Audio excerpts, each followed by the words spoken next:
This is the April 14th, 2022 work session of the Sewer Historic Preservation Commission.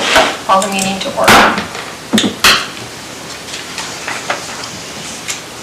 Yep, you're good. You have a quorum. Thank you. All right, we're going to begin with priority resolutions. So, this is...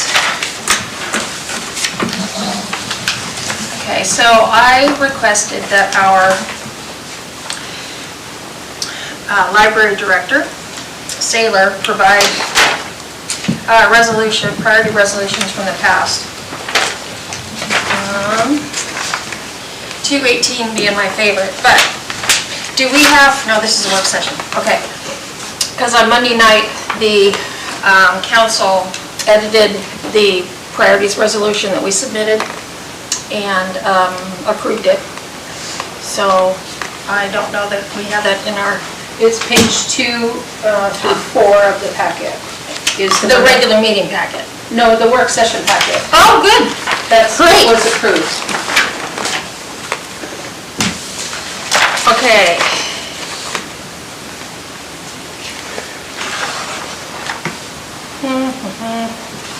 So, essentially, what they questioned us about, which had to do with their concern that we were adding layers to what I believe they were getting at the permitting process for building. I think that's primarily what their edits were. So, I don't know that we need to review it because they have already approved it. They have approved our priorities, Yep. and we didn't write them. Well, we wrote them, they just edited them. Okay. Seems a little backwards, but that's all right. I agree. Commissioner Benoit. I'd like some clarification. So, I read this one and I read What page are you on? 2. page 2 and 3. Already. And I also looked at all the previous ones. And I actually really like the edited version. Of our priorities. Mm-hmm. Yes, okay. And I'm actually really happy about it because it adds powers and duties. And I noticed that the powers and duties are spelled out here clearly, where they're not in the other ones. And what's very interesting is when you look at the powers and duties, they basically are coming right out of the CLG regulations. When the city became a certified local government, which they did, I believe, so that they could get the grant funding from CLG grants, they had to establish a historic preservation commission, and the commission has to do certain things. These are the things right Yes. here.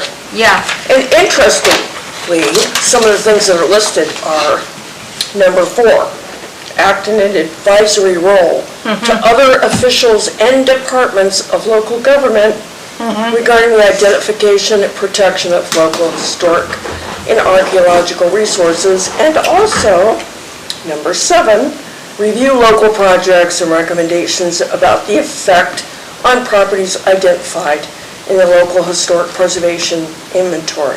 These things were never listed before, but in here they are, and that's exactly what I thought all this time we were supposed to be doing, and what I think we have been doing.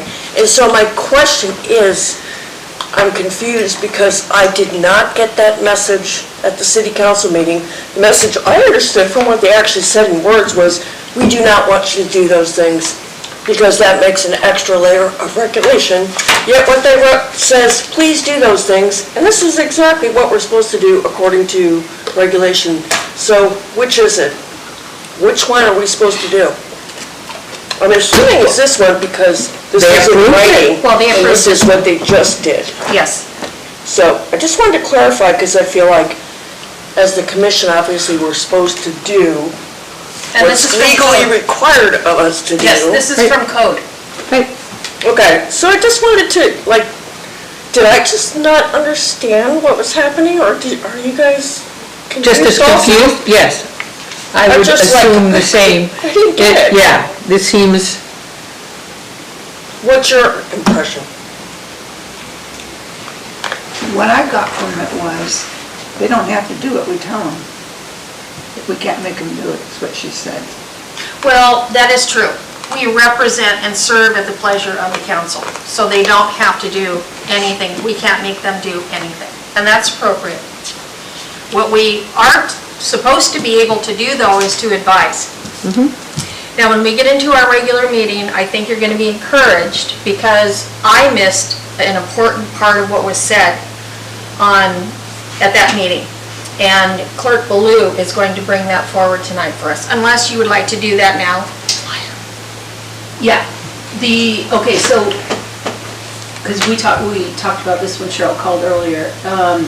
At the March 29th joint meeting, work session with council, they said, or they suggested that a flyer, that maybe the commission can create a flyer, give it to the building department, that can be handed out when people go to apply for a building permit for new construction or renovation or anything like that.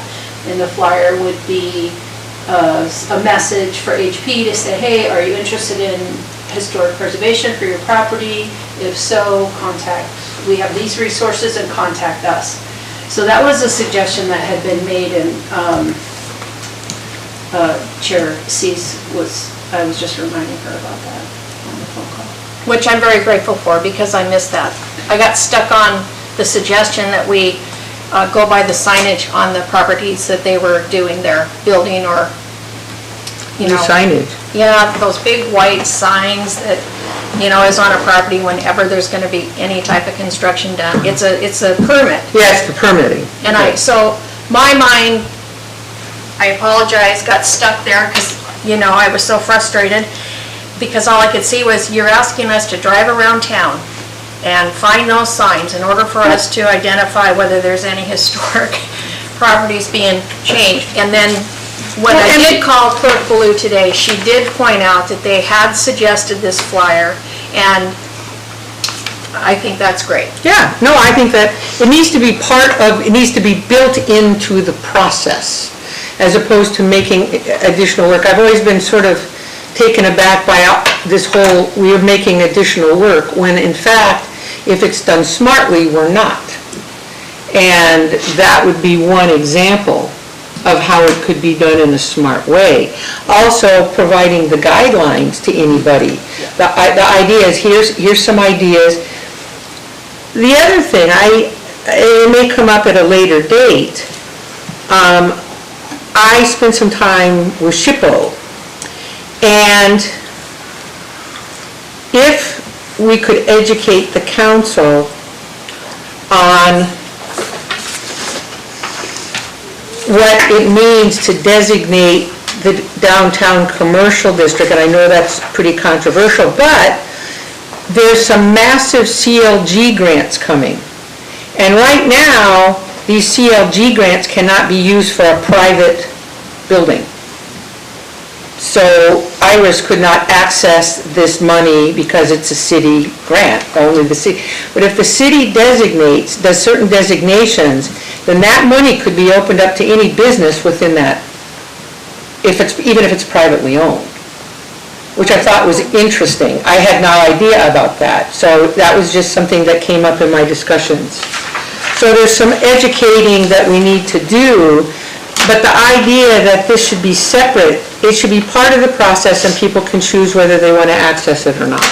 And I am real interested, there's a lot of money for historic buildings, which are expensive. And I would like to get that money into the hands of the property owners. And that is doable, but we need help in order to do that. Well, Commissioner Ward, in part, your suggestion to create a grant library. That has always been in That will my, help greatly in educating the public and in giving them resources to access funds in helping them. but with this. certain grants require Yes, I Seward to, understand. yeah, but I understand. Seward to take a few steps to open up a whole category of grants that are not currently available. I'll get to that Yeah. next step. Yeah. Commissioner Benoit, were you finished? Actually, just something, this number 7, it says review local projects. And then it think it's missing a word. I think it should say, "and make recommendations about the effect on properties identified in the local historic preservation inventory." And I had that note because I think that's within the CLG recommendations. Right now, it reads, "Review local projects and recommendations," as if we're reviewing recommendations other people have made, rather than us making them. And I believe we're the ones who are supposed to make them.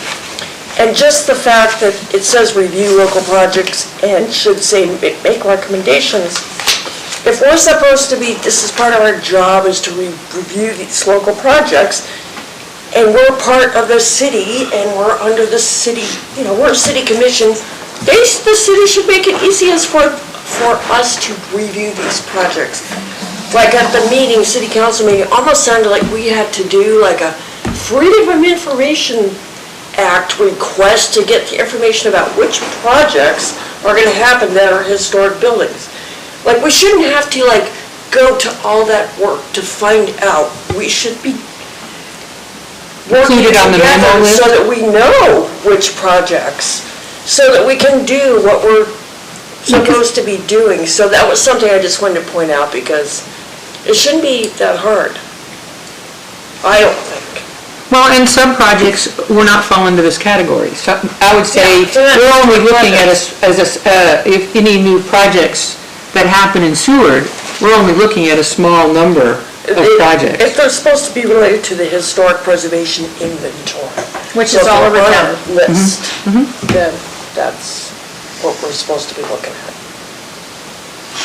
Those are invaluable comments, Commissioner. As always. Benoit. Well, thank you. I just want to make sure I understand what I'm supposed to be doing and what we're supposed to be doing, because It's very confusing. sometimes it's a mixed message, and part of that may just be people being educated about the CLG requirements and about, what we're actually supposed to be doing. So is this already approved? Yes, or can this is we- approved. However, Clerk Baloo, even though the council has approved this resolution, is there an opportunity for us to request that they add the word "make"? Or do we take it this way this year and then next year make that amendment? That is a direct quote from Seward City Code, so we can't do it So we have by to change the resolution. code? So it would be a change in code, yeah. But I made a note of that to look into Well, I think the change really depends on what what the intent is. Yeah, I agree. That, I mean, that we don't know. I mean, from our perspective, Are there any cases where you would be provided recommendations I from can't imagine anything? who else is going to make recommendations besides us, so I guess in a way, even if that word's missing, I think we should look at and assume that's the meaning. right. What What was your question, Clerk Title, Baloo? isn't it like Title 109 or something, you guys, get notified of upcoming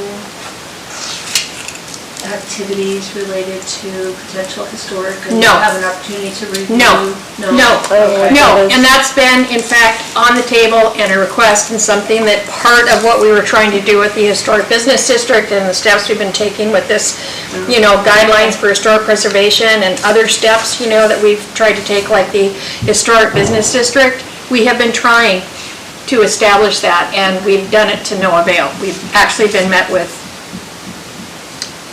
no support. I thought we were supposed to Whereas collaborate. we have in fact, I was glad you brought up the flyer for the reasons I mentioned earlier. But my entire time on this commission and in listening to prior commissioners, we have been wanting to somehow be advised of properties that are historic and that are going to have any kind of development or changes or anything. Well, And so we brought that up, and I felt like we were shut down. Well, So can I that's- just interject something else here? Yeah. And that's, in my discussions with SHPO, they know we have a lot of historic buildings, and they want to give us money. They want to help us. For being a CLG. Right, they're very aware, and they are aware of what happened at the council meeting. But there's money out there, how do we get the money to the building? Okay, so I was going to say this, I was going to save this for the regular meeting, but Commissioner Benoit is working with Director Saylor on a Facebook, the next 6 months, a Facebook, and what she's doing is she's putting explanation with regard to historic preservation to relieve the fears and the sticker shock of people and the misunderstanding of people, and council is very uninformed. And I'm going to request tonight that we do a presentation to relieve them of some of their misunderstanding. And, In part of that, I volunteer, I will continue to explore with SHPO, and I will talk about that part, because I think that was really eye-opening to me, that they want to give it, there's money out there, but there's certain things that have to be in place for us to get it, and CLG grants come to the city. You can't just move it into a private residence or a private building. Right. So there's certain things that have to be in place in order to do that. And that's what I was discussing, and I would be happy to research that and explore that. that would be wonderful, Commissioner Ward. Because my feeling is, while historic buildings are expensive, and there's no doubt about that, there's no way around it, they also have money available to them where other buildings don't. I would like to interject. So, In part of what Commissioner Benoit's communication will be to the public regarding historic preservation in building and reconstructing, in preserving, is that the costs are not always prohibitive. There are new materials that mimic historic materials. And so that does reduce the cost of, the construction. a building owner has an option, they can go Yes. whole hog, full Yes. restoration, or anything in between, to protect the building. There's lots of different options. Yes, Commissioner Benoit. Also, I've tried to take the same message that you're talking about right now and did a lot of work on this potential introduction to our standards and guides to basically start things off, to help people understand what's really happening. Because what I have found is it's just like when we research the history in this town. Some people think that things are a certain way, and so they pass it on to their friends, and people talk about it and talk about it and talk about it until it becomes fact, when it's not fact at all. That's right. And so people have certain preconceived notions about what historic preservation means, how much it costs, how much it's going to regulate the heck out of them, blah, blah, blah. But in fact, there is not any regulations right now in Seward, and tomorrow, somebody could go bulldoze down every single historic property in this town, including Brown and Hawkins, St. Peter's, every one of them. And there's no consequences. There's no way to stop They it. can do That's it, right. they're allowed to. That's right. So if all the people are so worried about being regulated to death, how would you feel if that was to happen tomorrow? We have I zero bet already. people wouldn't like it, because that brings a lot of tourists and people to our town. It adds character, it helps make this town the place that we all love. So, if you're worried about regulations, think about the other side of the story, when there's absolutely none, what can happen. All right. So this is also, I was going to do in the regular meeting. Well, we can go on with the agenda here if you want to save it for a regular meeting, but we've had an initial conversation. Yeah. Move on. So to finalize what I said, I feel this kind of things are a little more clear, I guess. I realize All right. that So, I'm the only one, and I'm good with what they came up Yeah. with. okay, so we're going to okay this and this At the meeting. format and this format, right? And we don't need to review the rest. Okay? we've done that, we came prepared, this is, we're good with this. Right. With the exception of that one word, which Clerk Ballou has made notice of. Well, that's intent, so we don't. Okay. All right, so I happened to receive an email this week, Commissioner Lemaster, about geographic naming of area. This is on the Kenai Peninsula, so this is an actual application, if you will. So here we have a perfect example of what you would do, or we will do, with the renaming of Jap Creek, or at least our efforts to rename it to its original name. To correct the mistake. So I thought that was pretty advantageous. Is this on what And page is Great this on? time, What great page is timing. Oh, this is on page,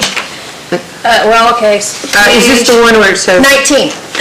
Are they also Geographic asking us- namer, huh? Are they also asking us if we have any problems with this renaming? Yeah, we can comment on this, yes. I read through the whole thing and. Seems fine to me. Yeah. I didn't have any This name, issues. I hate it. That, It sounds. Well, I'm sure that's native, so I'm not going to argue with that no more than I am with the renaming of Barrow, and that name I cannot pronounce. call it Barrow. Yes, because Utqiagvik. we don't know how, well, you might know how, but. Utqiagvik. So anyway, the fact that that is more than likely a native name, Probably a- I believe would be very uncouth of us to come back and say, well, we don't like the name. It means the furthest creek out in Alutech Denina? or Denina? Yeah. Thank And you. the name was actually named after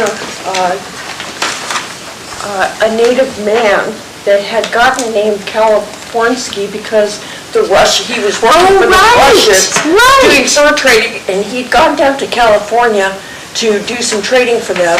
And so when he came back, they called him the Californian, which was Californsky, but then it got misspelled on the map, and so they wanted to change it because the misspelling meant nothing to anybody.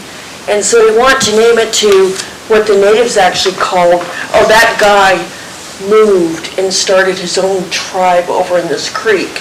And the native name for that creek was Furthest Creek Over, which is that name Which is this no one one. can say. Right. So that's. So that's a history. Wow, Yes. Marianne, So- that's impressive. Again- She read the thing. Yes, again, I think that it would be unseemly for us Can't even to, pronounce it. yes, I understand that. We'll have to find somebody. But we have to understand that the first peoples of this state are native.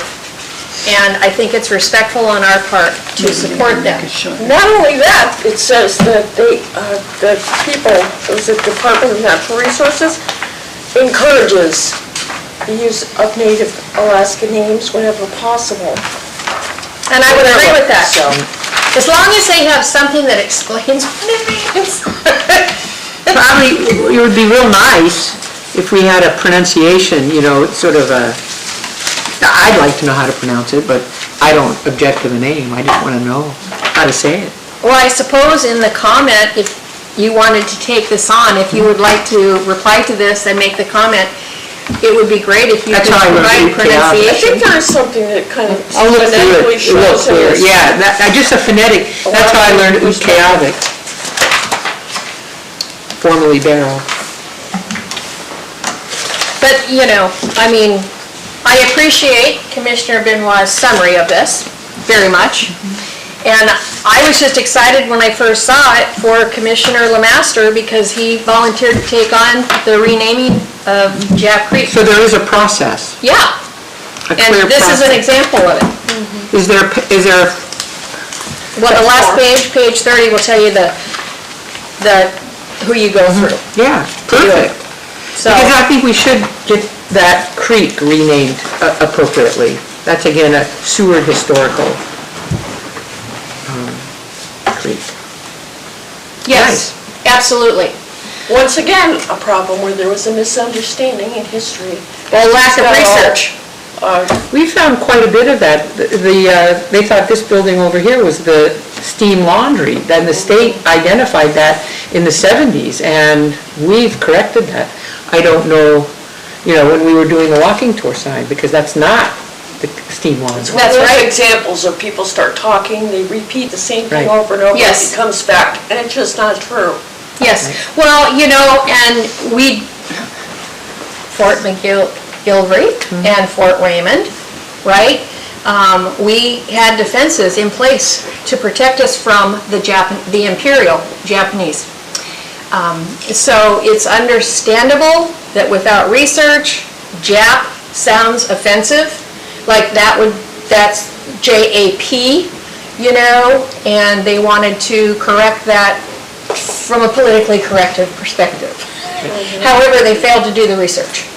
Well, and if it's a Norwegian name, it would not be a J. It would Right, be yeah. Ja. Like, yeah. Yeah. Yeah would be the actual pronunciation if it's a Norwegian family name. And if we're able to come up with, like, in our comment with this, a pronunciation, well, I guess you've already answered that, we don't need to. But perhaps Commissioner Lemaster, when he does his application for the renaming of Japanese Creek back to its original name of Jap Creek, can actually explain that in Norwegian, it is pronounced Yap. Yeah, I think it's an excellent recommendation. Right, no, it's just that they don't have a J sound in that language. Yeah.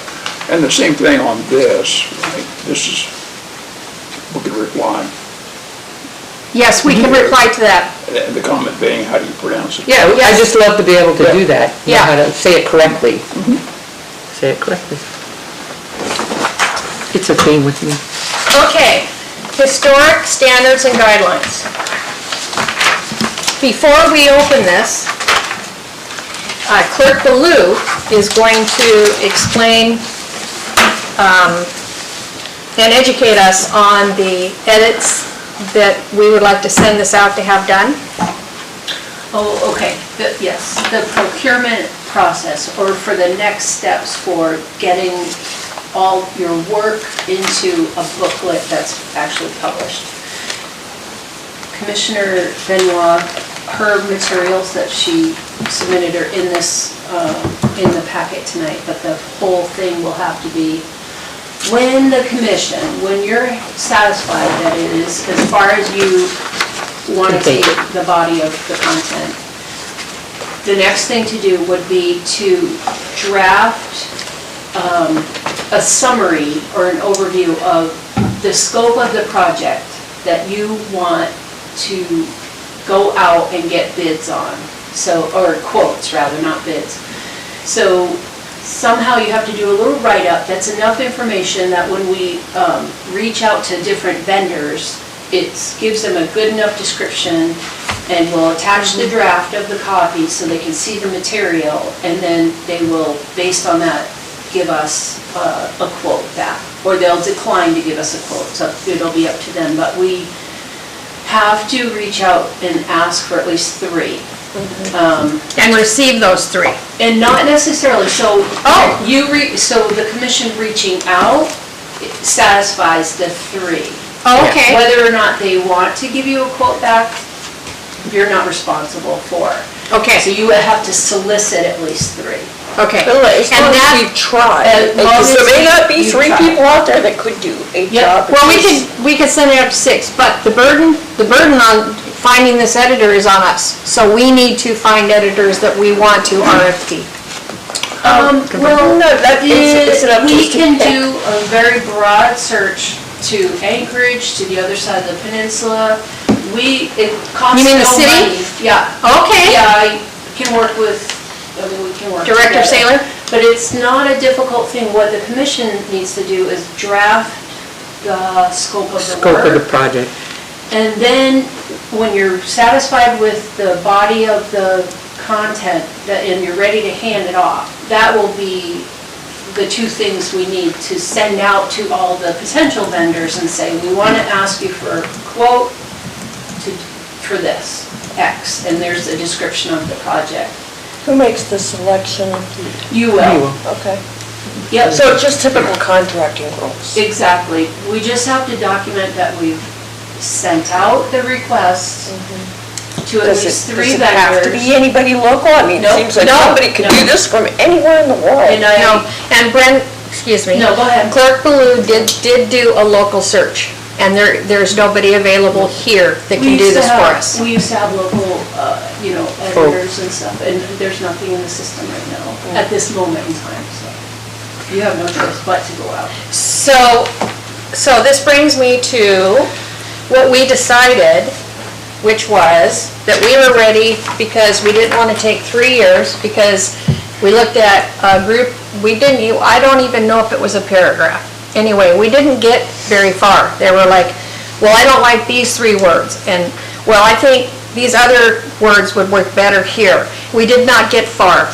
The next meeting we had, we decided that we're ready to give it. So Clerk Baloo is saying, well, it's not ready to give it. You have to define the scope of what you would like. So, I just wanted to say that. I know one thing for sure, we want to get rid of standards. I don't Commissioner recall, Benoit? I don't recall us deciding that we were ready to give it to someone. I thought we said we needed to at least do a bunch of work on the introduction and really Yes, that's true. define That's true. that part. Yes, that's true. You're right. Yeah, that would be part of the That's what I- scope. Yeah, well, the point being is that's We part of we do this. this work Yes, first before. yes. That the original introduction was too wordy and not really appropriate, and then the discussion that I remember was that the introduction also can be an educational tool. And also, I just thought, we need to, like, whoever's gonna edit this, they don't necessarily know anything about historic preservation. Exactly. We need to really, I guess, really define what we are doing here in this first part, because they're not gonna know any of that. All they're gonna do is wordsmith and format, and make the pictures look good, all that kind of stuff. But as far as So, anything related to history, they're not gonna be saying, this doesn't sound right, because they won't know. You know, I guess my concern is... Commissioner Lemaster? My concern is that we are trying to hand this off to a contractor to prepare, to take this draft and prepare a document that makes sense. And I don't see that happening. Magic is not going to happen. I agree. I think we need to do the bulk of the defining the content ourselves. And the descriptions. And then when we say, okay, this is as good as we can make it, then hand it off to a contractor to clarify. Okay, so this brings And then me, prove it, yeah. this, Commissioner Benoit. I totally agree with that, but I think that for us to do that, we need to get out of our heads that we're gonna wordsmith anything, because we'll be here till the end of time. We need to think about the content. Don't worry about the wordsmithing, that's You up mean to the the meaning. editor. So we just want to work at the meaning. The meat of what's in here, like, What does this mean, or what do we want it to mean? Right. What do we want somebody that's, looking at historic preservation, what do we want them to see and understand? right, and if there's things missing that we need to add in here, for example, like in the intro, it talks about contributing properties and non-contributing properties. We might say, we want to put that list that the Park Service, when they came and did that work, it's in the 2017 plan, they listed all the contributing properties they found and the non-contributing. That might be something to add in here. Well, some As an editor is addendum. never going to know that. We need to, find those kind of things that really need to be in here, details, and the important things that, like the tone. But forget about, wordsmithing. I think also that what should be included in relationship to your grants library is a list of grants, or at least grant sources. I was gonna say something, I don't know that we could, because grant lists change. But at least a chapter on grants and, what typically is available. And I would be happy to research that. That's an area of interest to me. And we could certainly provide the sources, Because while the grants might change, the sources Will stay the same, Yes. like KMTA. and SHPO. SHPO, yes. And there's, and if you're on the National Register, there are national grants. There's quite a bit of money out there. And so I think a chapter on granting would be real smart. Is that part of your, I'm sorry, thank you, Commissioner Ward. I haven't Is- done anything with grants, and that's all Sue's thing. No, I know, but on the Facebook, because that's another thing that helps the public not be freaked out about bearing the cost. Well, if, Alone. maybe like if Sue has some good sources, like really good sources for grants, and you could just email me the links to those sites, we can make posts on Facebook, like if you're doing work right now on your property, looking for grants, here's some really good sites. We I've can got use 2 or several. 3 contacts already that I will contact and get specific. And Doreen Lorenz, Doreen? yeah, Doreen, Would be a good she sent me a list of all kinds of available grants. So I should get that to you, okay? I believe I had it in last month's packet or the month before, but And anyway. I've got all those, so I Oh, you can- do? I've got everything in a file, and I'll go through and see if I can find that. So that- Okay. And then If I'll, not, just let me know. Yeah, I'll let you know. Okay. I need to just pause for a moment and hope that I make no offense. Director Bailey, you look rather pale. Are you okay? Yeah, I'm okay. Okay. Excuse an interruption, I just wanted to make sure. All right, so, So we'll add a On chapter on the CLG. grant. Good. yes, okay, we can break that in. I'm excited to look at Commissioner Benoit's intro and her chapter on paint. Various Oh, yeah, I paints. forgot about the paint, I did that a while ago. Yeah. So to begin with, we're going to, I'm not even sure, you guys, that I even like guidelines. Yeah, it seems a word completely. You know, I know we're getting rid of standards. So that's something that's pretty important for us to figure out is what do we want this booklet The to be name. called? Yes. I kinda And then, like okay, guidelines. so we need, I don't know when we say chapter. Well, we can have really short chapters. I know Commissioner Lemaster is concerned about having too much information or, and I agree. I think we all do. But grants is a very good thing to have included in this booklet. How about historic district guidelines and best practices? Best practices, I like Oh, I that. like You know, that. I mean, government, federal, state, everybody, almost all governments have guidelines, and they all have best practices, so people know what that means. Standard says, these, Yes.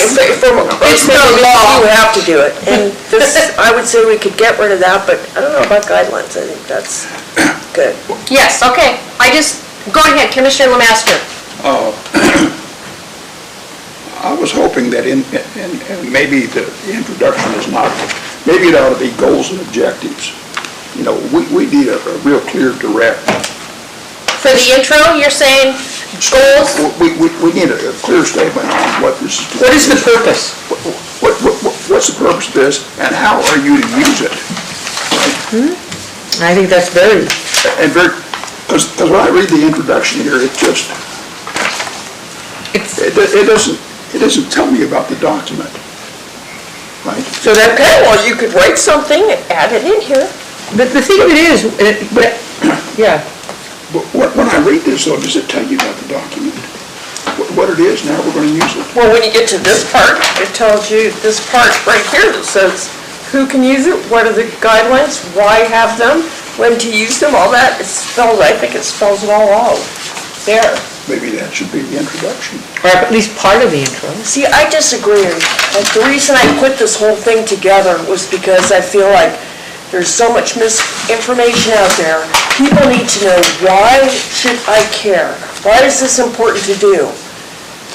And if their immediate reaction is like, oh, it's just gonna regulate me to death, it's gonna be expensive, blah, blah, blah. It's like immediately trying to address those things that make people just not wanna do this right from the start, rather than going in, like, to me, goals and objectives sounds very dry. Like, I was trying to grab Well, we right here changed to it, start we with and changed go, it. why do you really want to do this? No, I see it, we can change the name, but we really need to state what's the purpose of this document. Right, and the intent is to help you, right? It's a guideline to provide information and to help. So, okay, you know what, Commissioner Benoit, I mean, no offense, because I love what you've done. It's very valuable. But pictures sell, and, you know, just a simple couple blurbs.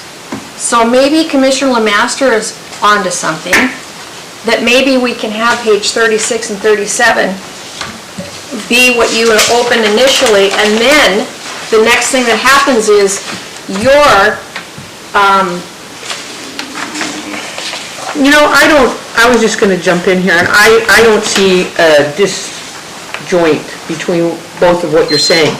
So, you don't even have to call this introduction, you can say right off the bat, the purpose of this document is, Yeah. and you put it right there in the initial paragraph. Call it purpose. Yeah, and you can highlight it, and then the rest of this, the heart grabbing, can continue below that. But the first statement should be the purpose of this document, because some people may look at it and not go any further than that. Yeah, I agree with that. So I think, I'd rather Okay, see so that you're and just keep it simple, and then So- fill out this other stuff later, just because. and then so goals and Commissioner objectives Ward- come in chapter 1. This is the introduction in chapter 1, which is what you were talking about. It does address it, maybe we have to do it in a clearer format, but I don't see why you can't establish the purpose in the first okay, statement. You call this executive summary instead of introduction. Yeah, executive This is a summary is summary very of good. what this whole thing is, which is, most people don't want to read this whole document. They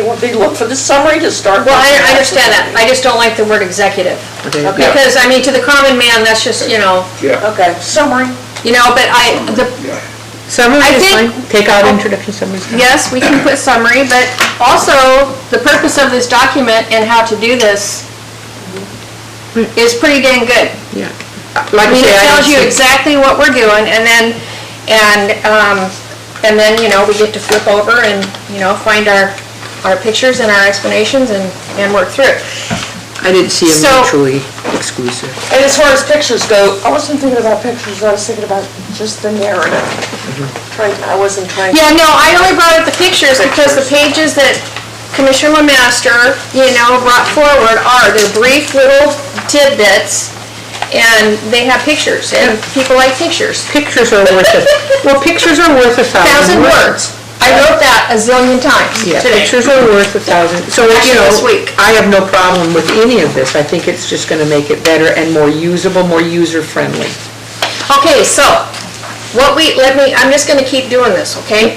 So what we have established so far is that the booklet is gonna be titled Historic District Guidelines and Best Practices. Do we agree? Yes. And we're gonna add a chapter on grants. Or a page that relates to a Yeah. chapter. We'll figure out where we're gonna put it. Yes. I'll put some information together and then we can slide it in wherever it's appropriate. It might not even be worthy of its own chapter. Okay? And then, rather than introduction, Summary. Commissioner Benoit, summary? We're all agreed on summary, rather than, We don't want an This- executive. no, I know, but the purpose of this document and how to use it. Summary of the purpose of this document and how to use it. Is that good? That's a little too much. We can just say purpose. Purpose? Purpose, yeah. keep Summary it- purpose, or purpose summary? Too much, too much, too No, much. I think you Those use- two words are too much? See, here we are, wordsmithing. Yeah. Exactly! Ever. Exactly! But why don't we just keep it as introduction for now, let the editor deal with this Yeah, part? we can talk to the editor. Okay, now, Because otherwise, I'm going to, it'll never end.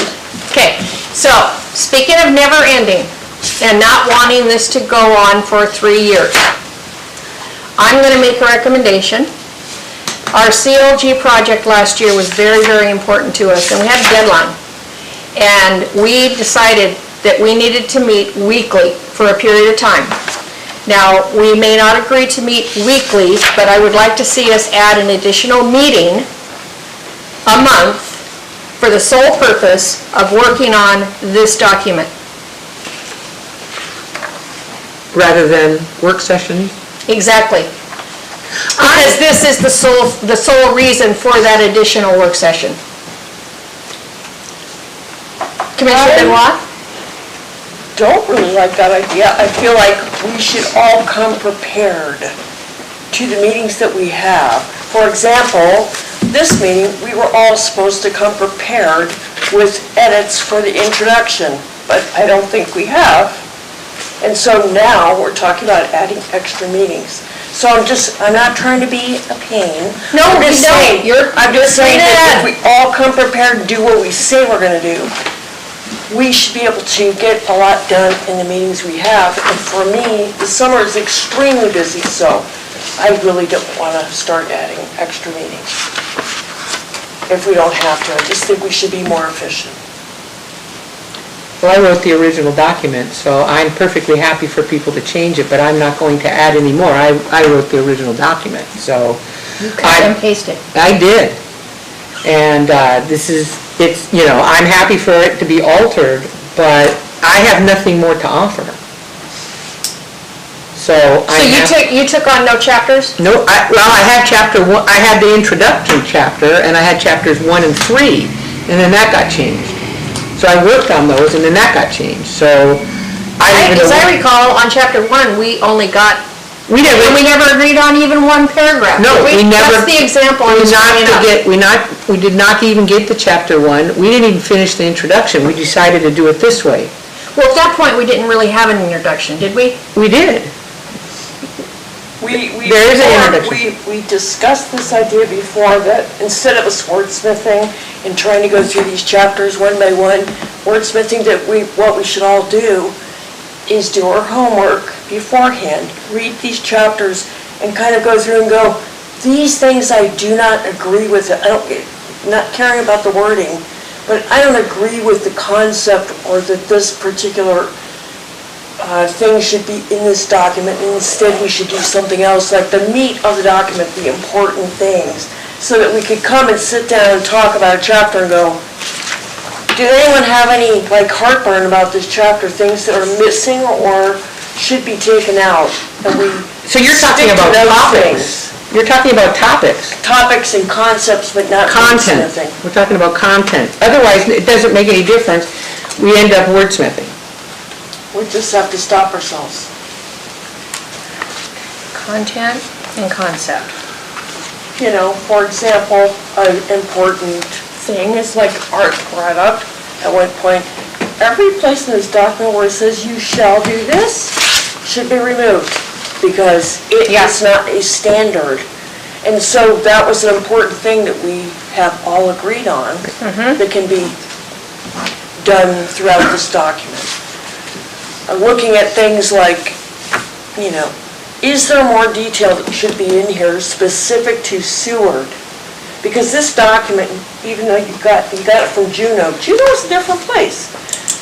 Yeah, but I think you're now making this massive. The point being is that historic buildings are historic buildings. But they may, I don't know, Then you read the content and decide if that's reasonable or not. But, this project just grows and grows and grows. And my sense of it is, you need somebody to go through it and edit. Which I already tried. Which you've done, and I'm happy for that.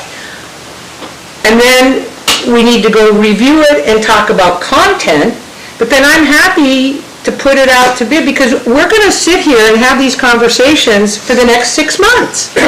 And we are no further ahead than we were in January. Okay, so what about what Commissioner Benoit said? We each go through our chapters, and we look. I have gone through chapters and chapters and chapters. But content and concept? I wrote the original, we chose the content. Commissioner Benoit? I don't think that we should necessarily, each of us take different chapters and do something, but we should all look at the whole thing. I agree with that. 'Cause That's that's what what I I'm did to saying. begin with, and it, but I can't find mine. And I had done all the way through it. And then, come to a consensus, but as long as we have the individual ideas in each chapter that we want, then I'm happy to give it to a single person to edit. Because that's the only way that this is gonna happen. It can't be done by committee. Well, yeah, that's a whole new rule, so, It can't be done by committees, committee. I guess, are now completely different, Right. which I guess we're gonna get at our training. Commissioner Lemaster, Why don't we go out, say this is our content, we change the, and go out for bid and try to get pray that we get the right person. Well, see, that's- Someone that's not a wordsmith person, but someone that can identify the concepts. but that's When we where write the parameters, we could write that in. Yeah. That's where we were at that meeting that I was referencing. Right. So I don't think we can, I think we have to do a little more than that. Because whomever it goes to, Well, they aren't necessarily and probably will not be, guys, aware of What- historic preservation terms and, well, but this is a document. it is, And when I, I would, myself, I would like something that's clear, plain, and direct. This is not. It waxes and wanes and flows. It's like an artist did A this. dancer. And to me, Build on this page and that's build not on a that. document. This is not about romance, right, or art. It needs to be clear, plain, and direct. So you can hand it to this building owner or the homeowner and say, hey, here's something for you to use if you like. well, can we at least agree that we will come to at least the next couple meetings, or at least the next meeting, each of us having taken time, you don't have to, I know, okay? And I've make sure that we memorized this. agree with the concept and content, that we don't have an issue with that. If we do, we discuss it. And after that meeting, then we go out to whomever it is we're going to choose to do the work. Well, we need to get that process kind of going simultaneously, I would No. think. If we have to write the parameters, otherwise. Yes, we have to write the scope, you're right. Right, we have to write the scope. But this has to be agreed upon by all of us before we can actually hand it off. And we can't actually go out to bid right now because we don't have a product ready for whomever is going to. But we bid. could do it kind of in a simultaneous process. Are we looking for content? Are we looking? But I think on the bid description, if we find the right person. Right. It's time and materials. We're not talking about a lump sum here. Because if someone bid this lump sum, they'd go broke, right? Well, I'm not worried about that. I'm not worried about that portion. I'm worried about, for instance, Tangi and I, Commissioner LeBrecq and I, in going through the entire thing, found repetition. And we wanted to get rid of the repetition because it lengthened the document unnecessarily. And so, I think the editor, though, can handle that part, because even if they don't know anything about historic preservation, they can see this particular topic is repeated here, here, here, where they can just reference it. They can have it spelled out the first place, and then they can reference it in the other places. Well, they would understand how to Link even change go it, back, yeah. So, they don't have to get it, they just have to see it and go, I can make this shorter. That's part of being a good editor. But if there's something important that's missing about history, they're not going to know that part.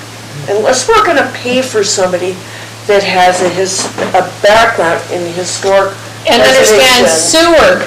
which we could look for in our document or scope if we want to, but we're going to have to pay more because you're asking for a specialist, not just a regular editor. Right. So, and maybe we need to do that, I don't know. Okay, guys.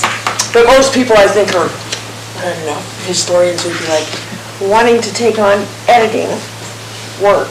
They probably have more fun things to do than that.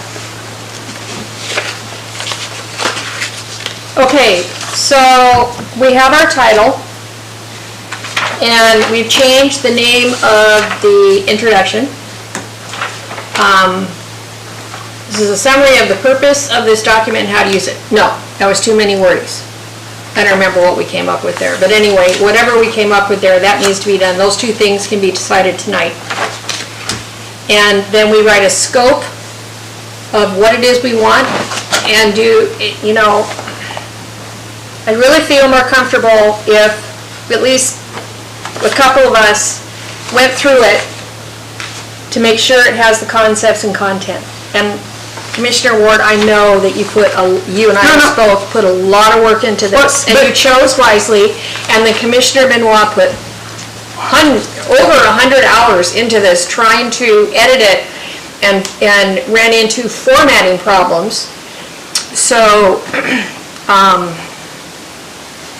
I have no real ownership in this, other than I'd like to see it get done and out for people to use.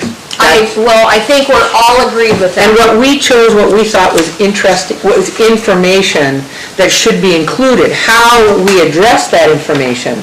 You know, Juno's document is a lot larger, but we pick and chose things that we thought were more important. And more appropriate to Right, for Seward. Seward. So I have no ownership, you know, you take it apart and put it back together so that it's ours. I have no problem. It's just, I'd like to get it done. I'm tired of reading the same stuff over and over and over. Well, and we want to get it Yeah. out to the public. That's all I'm saying. Let's get a process where we get this done. So, I don't know. I guess I need all of your input. I don't think you can ever thing edit is by that we at committee. least go through this between now and the next meeting, and You can't edit by committee. That's our problem. No, That's where we are. I'm not talking about committee, I'm talking about commission. There's no, or are can't- you referring to this as a As a committee? commission, as the commission is now functioning as a committee when we meet to try and edit this. And that's where we're getting bogged down. We can't do this, it's just not possible as a group. I don't see, we've tried Well, various different ways to do it. Commissioner Benoit she gave us information at our last meeting about a better way for us to work together through the edit process without doing the wordsmithing and such. I wanted us just to, like, each of us read through this thing and go, this looks basically good, except I have heartburn with this, this, and this. And then when we sit down and talk as a group, we look at chapter one. That's a better process. Did you have any heartburn with this chapter? No. Or, yes, I feel like this thing here just really is wrong or doesn't apply to us. What do you guys think? Let's fix that. Right, it's vague. That. You know. That's what I think we should do is. That's a better process. Okay, then may I suggest that between now and May's meeting, we go through this. And then we come to the meeting with what you just suggested. And Commissioner LeMaster? This is not an introduction, I'm sorry. This is not an introduction. It's kind of like a condensed Reader's Digest version of the document. Okay, Commissioner LeMaster, from the beginning, you have had that heartburn.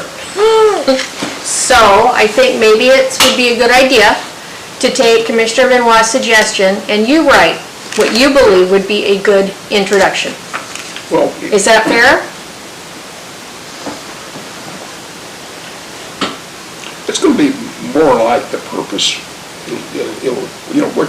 It'll describe probably on one page what the purpose of this document. And that's fine, but I think what Mary Ann wants in the introduction is kind of a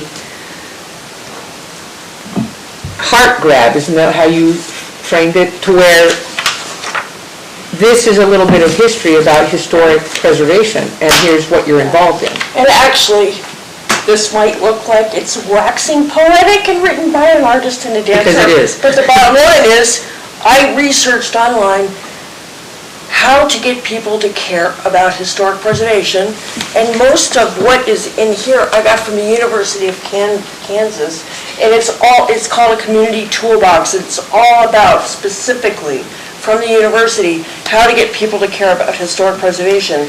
And I pulled out their topics, and some of it's word for word, in which I quoted. And there's a couple things that I wrote, but it's really not me. Okay, first of all, wait a minute. We have a balance. It's It can't be like- one or the other. Wait a minute.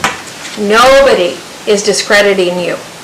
We all appreciate what you've done, and it's good, okay? But I would like to see what Commissioner Lemaster writes up. You said, and I think it's a very good suggestion, Commissioner Benoit, if we have heartburn about something, then we make a suggestion about perhaps a better way. Yes. Or maybe an additional way. And I have no problem, we'd already talked about in the introduction, putting in a purpose statement, or even a purpose, several paragraphs. But I think there's room for both approaches in this document. Yeah, I guess my point is, this is not an introduction. It's more like a summary. Well, and it may be, sometimes you have, we didn't like the word executive summary, but you put that at the beginning of a big, thick document, and then people decide whether they're gonna go into the document. They read the executive summary, and that's the purpose of that, is to decide whether this is going to be useful. And you can do that in 3 minutes, as opposed to spending an hour trying to go through the document to come up with that same scenario. So I see a balance of both. I think we need the practical, but we also need to sell historic preservation. And you've got to grab. First So thing you you have need to do both. is I you've think got to I- grab. I think we And do. the one thing I would say, this is excellent. I mean, it's so good. Did it grab you? No, Didn't grab you? no, I mean, yes, by the reading of it, because I love history and I'm familiar with this, okay? But as a person that comes to town or lives in town, okay, and has any interest in historic preservation and knows nothing, I think something simple with a picture, color, just to grab their interest, and maybe it is just this, purpose of this booklet and the purpose of this booklet and how to use it. I think you need And then, both. yeah, and then, and then we go into this detail. This accurate, complete detail, the summary. The first thing, But we I- don't have to call it a summary. We can work on that, the first okay? thing I look at is what's the purpose of the document, and that should be right up front. I agree with Commissioner Lemaster on that. What is the And I purpose? think I think this is, we can change the title here. It's kind of like why. You can change anything. I think that may be also I clarified. see what your objective is here. I understand that, yeah. So I think we just have to mesh the two approaches, because I think some approaches are gonna grab my engineer husband, and some approaches are gonna grab my friend, the dancer. This is Well, kind this- of the purpose. Yeah, It's what? This is the purpose. Yes. but There are bits in here that, it's the just act- maybe yes. disjointed. I mean, I think it's pulling it together in a reasonable format, in a flow. yes, We don't have flow. We don't have flow. We don't This have part that flow. says why here, why now, was basically me just writing why here, why now. This was what was in the document already. Right. This part, this introduction, is the rewrote. part that I rewrote. And then this introduction chapter just went on and on. We have to work on the Hey, what flow about- of the Had all the document. stuff that So- it should have been Maybe, chapters. can I make a suggestion? I don't know if you like this, but put why here, why now, okay, and he's gonna do a purpose statement for the booklet, how to use it, okay? First statement, That's what Commissioner Lemaster's gonna do. But Commissioner Benoit, I love why here, why now. That's really good. And then it's short, we can put a picture, and then the next page is your introduction, or whatever it is that we name it.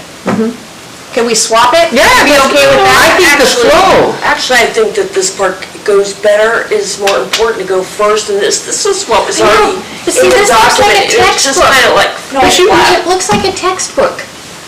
well, you can stick as many pictures as you want. I wasn't thinking about pictures. Yeah, the form, I mean, all of that we can do. All kinds Yeah. of pictures. It was just like trying to the concepts of what I thought was important to talk about first. This was already in the document, it was kind of like, okay, kind of boring to me.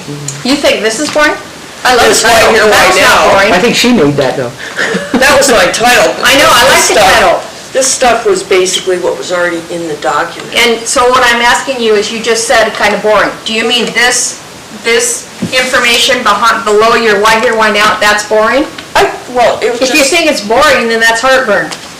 So it's you come kind to of- the next meeting and It's either you okay. X that out or, I think it's necessary, but I wouldn't want to start with With it. it. It didn't grab me. oh, okay, so That's no, what I I'm agree with saying. you. Oh, yeah. This part didn't this- grab me, which is why I put this part here. Okay. First. So And the first that we statement should be can, we can put some art. pictures in here or something, yeah. so it doesn't Yeah, look like a pictures page of textbook. No. Do you understand what I'm saying without feeling offended? Yeah, no, I wasn't thinking about pictures at all. Believe me, I'm all about pictures. This was just like, what is the meaning that was important? You were trying to get across the fact that this is To encompass. this is The historic reason, yeah. preservation. Work Yeah. on the This is why text. it's important. Oh, no, I love it. It's really good. It's just, Imagine there's like 3 pictures in there. okay, that's better. Anything you want. Okay. All right. And then we're all cool with Commissioner Lemaster beginning with a page that Doing- says, How about like Purpose. one paragraph, purpose, and then a big picture? yeah, but we still get to put the pictures in this. Oh, yeah. Okay, great. And I will work on a grant information. That would be awesome. Yeah, I'll work on that. And do we think we can do this by next meeting? Commissioner Lemaster?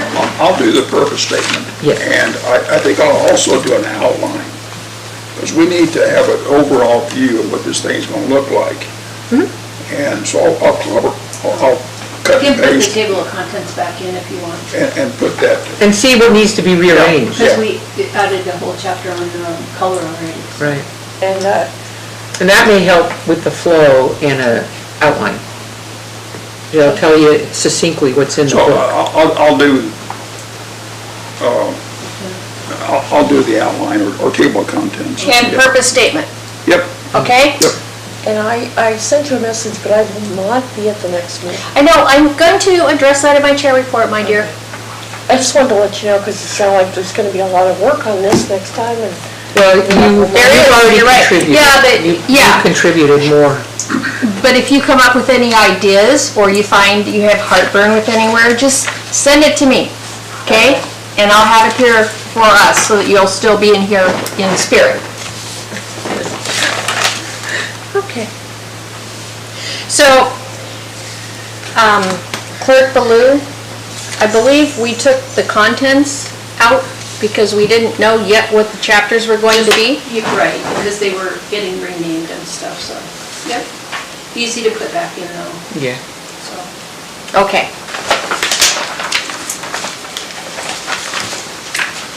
Okay, Good. are we okay with where we're at on this? Here's what I think we accomplished tonight. We renamed our booklet Historic District Guidelines and Best Practices. Do we agree? Yeah. You guys are supposed to say something. Yes. You're looking for feedback? Well, I want to make sure we're all in agreement, Yes. okay? And then Commissioner Lemaster is going to work on a purpose statement and outline. And Clerk Baloo is going to at least add, the contents page. Commissioner Lemaster? Placeholder for grants. You know, Yeah, just a placeholder. Yes, that'd be great. Thank you, Clerk Baloo. Commissioner Lemaster? the title of this document should, in as few words as possible, describe what the document is. But I think this- If I read historical district guidelines for, Might be better preservation. you see what I'm saying? The words should just speak for themselves. You think Okay, how about this? preservation? How about this? Historic preservation, guidelines, and best practices.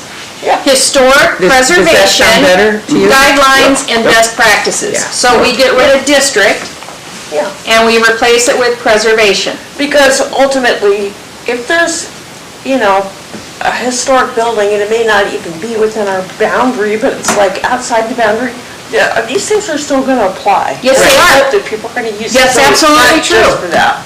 Yes, that's absolutely true. And, hey, we have a lot of, inn owners and B&B owners, so who's to say that, outside of town, somebody wants to build something that looks historic. They can use this as well. Right, new construction. And it Yes. would be historic. Yes, in appearance. I've always felt, driving through Seward, there's been some new construction that I think kind of has the Seward look. They were apartment buildings, but the choices they've made very much mirror what I call the Seward style.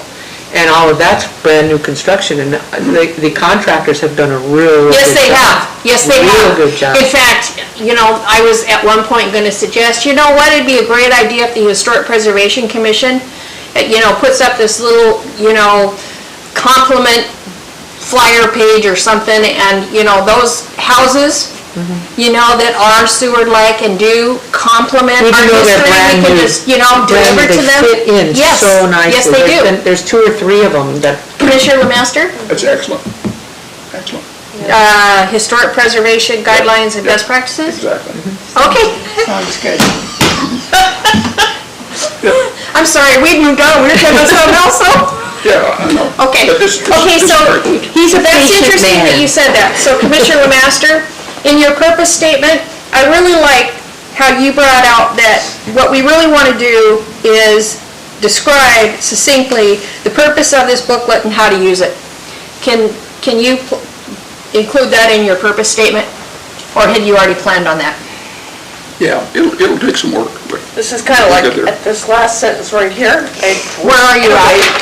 On page 33, the top of the Okay, page. yep. I was trying to get to that with, this document can assist you by showing you how to get the historical look even while using modern materials. And, well, see, that should be big, not this little teeny font. It's the same font as everything else. I know, The last except that it just, I know, but but that should go in the purpose statement. Anyway, that's what it was I checked saying, it art. sounds like, it's like the purpose. yeah, Assist you it in definitely can, getting a look. yes. Art will copy and paste this. Yeah, copy and paste, I highly recommend it. Yeah, it works. I highly recommend it, Mr. Okay. All right, so, okay, so we have renamed we have a name for our booklet. And Commissioner Lemaster is going to take care of the purpose statement and the outline. Clerk Ballou is going to reintroduce a contents page, and she's going to include the grants. And, we have the Paint paints, already in there. which, excellent, Did you excellent. read it? And I looked at, there's pictures. There's tons of pictures in there. See, I worked at Xerox and color sells. It truly does. I mean, that's just statistically I am a true. color consultant, I totally hear you. Believe me, I'm all over pictures in color. Okay, Okay, so the last page is, are we okay with where we're at? ready to move on? Yes, I are we think- ready to move on? Commissioner Lemaster? Yes, ma'am. Okay, so page 55, National HP Month Proclamation. Okay, and so Commissioner Benoit, this is different than it was last year because we put in our Seward Historic Preservation little, title. But this is the one that I found, and I really like it. This, right down here, this little history. Oh, the little Yes. jiffy?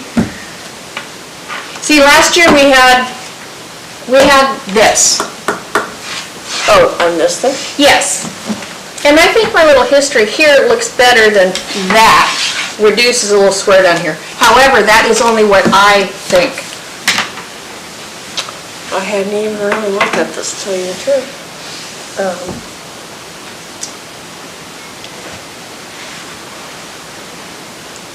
So this is basically, the mayor proclaimed that it's National Historic Preservation Month. Yes. I mean, to me, it doesn't really I matter. support it. All right. Because this is proclaiming that it's National Historic Preservation Month.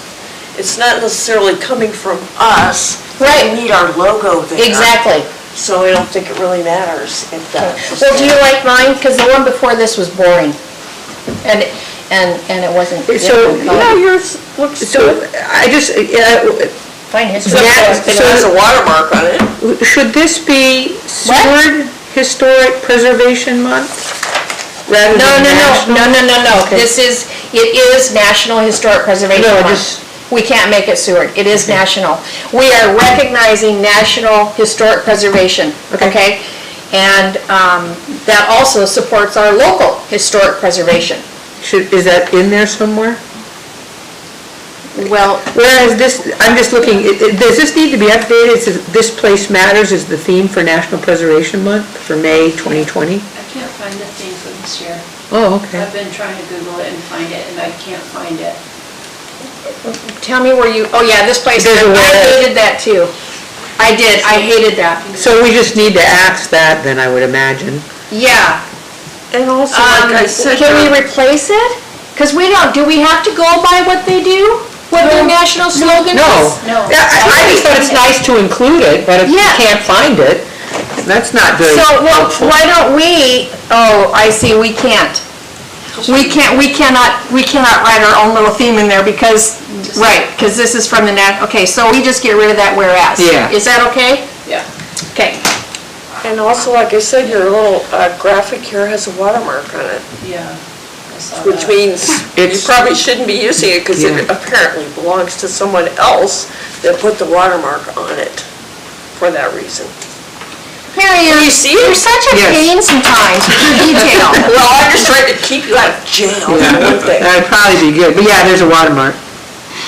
I can't read what it is, but usually when people have that, it means you have to buy that. Or So this needs to be updated though, Historic District Overlay, nomination of preservation awards, nomination of structures to the local, some of that needs to be taken out, and we need to add our walking tour in there.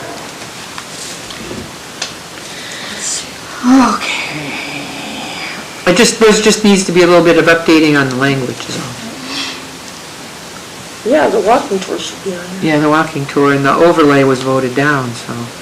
And then the date. Yes, I see, whereas over the course of the past year, the Seward Historic Preservation Commission has initiated and contributed to the activities and projects such as, and we have to get rid of the Seward Downtown District Overlay, okay? But we could add the walking The- tour. Yes, the Seward Historic Walking Tour in that place, okay?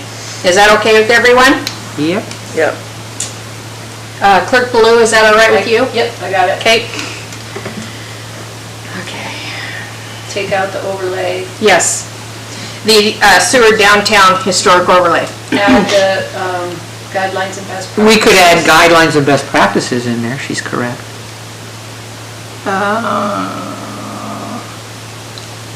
This is a Where? kind of, well, we Where? could add it to here. Projects such as.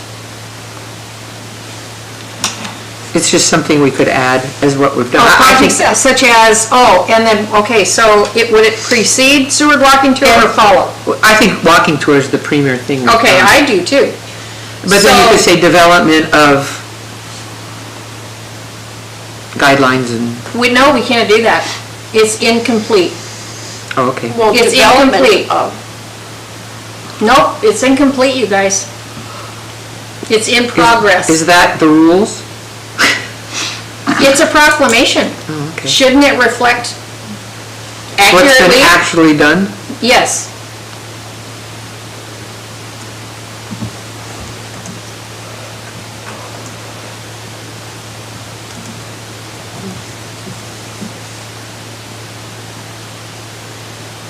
See, if we really,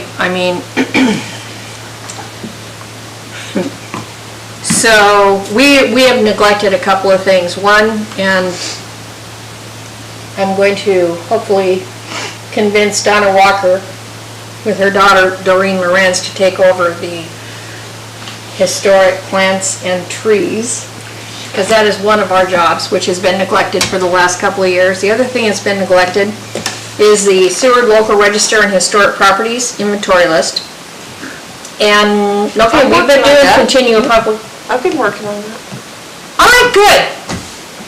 Good, so you are working on adding to or clarifying with the information we taking the- found from our walking tour? Yeah, I'm Right. taking this thing that you had already given me and making notes for anything that I found in the In process addition of to- Good, walking. okay, Or good, like, this good. is now gone, or if I know that the owner has changed, or I'm adding notes to, like, this is on the historic walking tour, or That's great. whatever. Yes, So that's she- great. But I'm not So, okay, so There's we a can few keep it. properties, we found as we were doing this, I was like, why is this not on here? This is a really old building, seems like it should be, so I've added some of those. Okay, so in that event, we need to make sure that it's on the Seward Historic list of places, Stewart Historic Places list. Yeah, We have one. There was a big, We have a state one and we have a local one. Okay. So send what that, you're, please. so those, if those are not on there, that's our job. We nominate those to that Okay. registry. What I'm doing with this is everything that I'm adding to that list, I'm making it in red. So when I finally get it done, I can bring it back to you guys and go. You can see You what's can been see added." everything that I did here, so if you see anything that doesn't look right, we can adjust. to make it easy. nice job, Marianne. Thank you, it's gonna take a little bit of time, but yeah, I've started on it. That's so- okay, it took me a lot of time to do it. There's a lot of Just to stuff start on the there. thing. There's a lot of stuff on there. Seward is full of And history. you saw what she gave me to create that from. So, yeah. Little teeny font. Tiny fun. Our older eyes don't like that. Okay, Our so, mature eyes.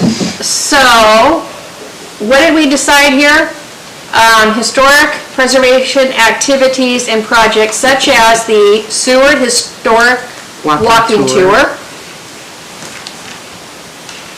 the Seward Local Register and Historic Properties Inventory List, and public outreach.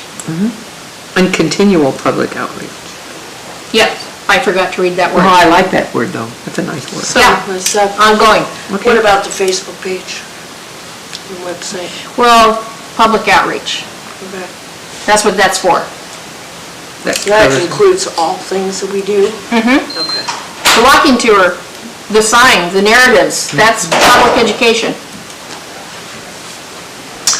Maybe say public outreach and education, because public outreach to me is like saying, hello, we would really like you to be involved in this or help with something. Education is more We're requesting something, but education is like, Public What kind of outreach and stuff? education? yeah. Public outreach and education. Yeah. Okay, good. I like putting education in just about anything anyway. It's always a good topic. Well, and it is part of our duties in the code. Okay, so, and then, the clerk will change the date, of course. So now I have to go online to free clip art and find a new little thing? No, I'll take care of it. You will? Yeah, I'll find What- something similar to that. You will? Thank you, Clerk And this Baloo. we'll put on the council agenda for the 25th? Well, it follows, and it should happen the same night that they do our awards, Correct. right? So, at least if one or more commissioners would come to that? Yeah, well, I'll be there, Okay. absolutely. All right. So, we're talking May 25th? April 25th. April, no, but May. When in May are we supposed to, are they gonna give out the awards and do this proclamation, Well, which I get to read? I was supposed to read the Seward's Day one, but I oh yeah, felt Billy May punched me. 9th. May 9th? Let's do it May 9th. Okay. All right. So, Madam Chair, I did find them. pardon me? I did find the theme. You did? I did. It's people saving places. Oh, Oh, I like that. where did you find it? Oh, I like that. I Googled it. Thank you. I did too. Oh, these young people, In different ways. So, people saving places? Blind squirrel finds a nut every now and then. People saving places. Okay. What is this about? That's the theme. That's the National Historic Preservation theme for this year. Oh, okay. People saving places. Isn't that great? Because that's what we're trying to do. Does People Saving Places have like a little logo or a little graphic or something? Then maybe that would be a good thing to put there. I'm sure I can find one. Well, I better like it. That's why you're It checking. was, no, seriously, the one that they had when I came in was really ugly. And in fact, they did this thing in black and white, and I'm like, unacceptable. Apparently Cheryl is a very visual Color, person. color oriented. Well, you guys, we have 4 minutes. You want it to grab the attention. You know, black and white's just another document. Pictures, colors. All right, are we okay with the rest of this? Oh, thank you, Director Saylor. People Saving Places, love it. For May 2022. That's awesome. And it describes us. I know, and what we're fighting for. There you go. Okay, may I adjourn? Commissioners? Nothing else for the good of the Okay. order? It is 7:26 and I adjourn this work session. Thanks, guys. Do you need a recess? I do, for a minute. Okay.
Okay, we are on the record. This is the April 14th, 2022, regular meeting of the Seward Historic Preservation Commission. I'm calling this meeting to order. Commissioner Ward, would you lead us in the pledge, please?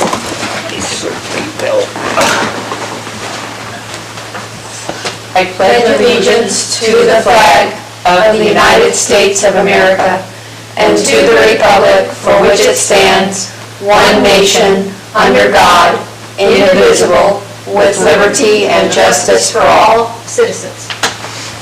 Thank you. Okay.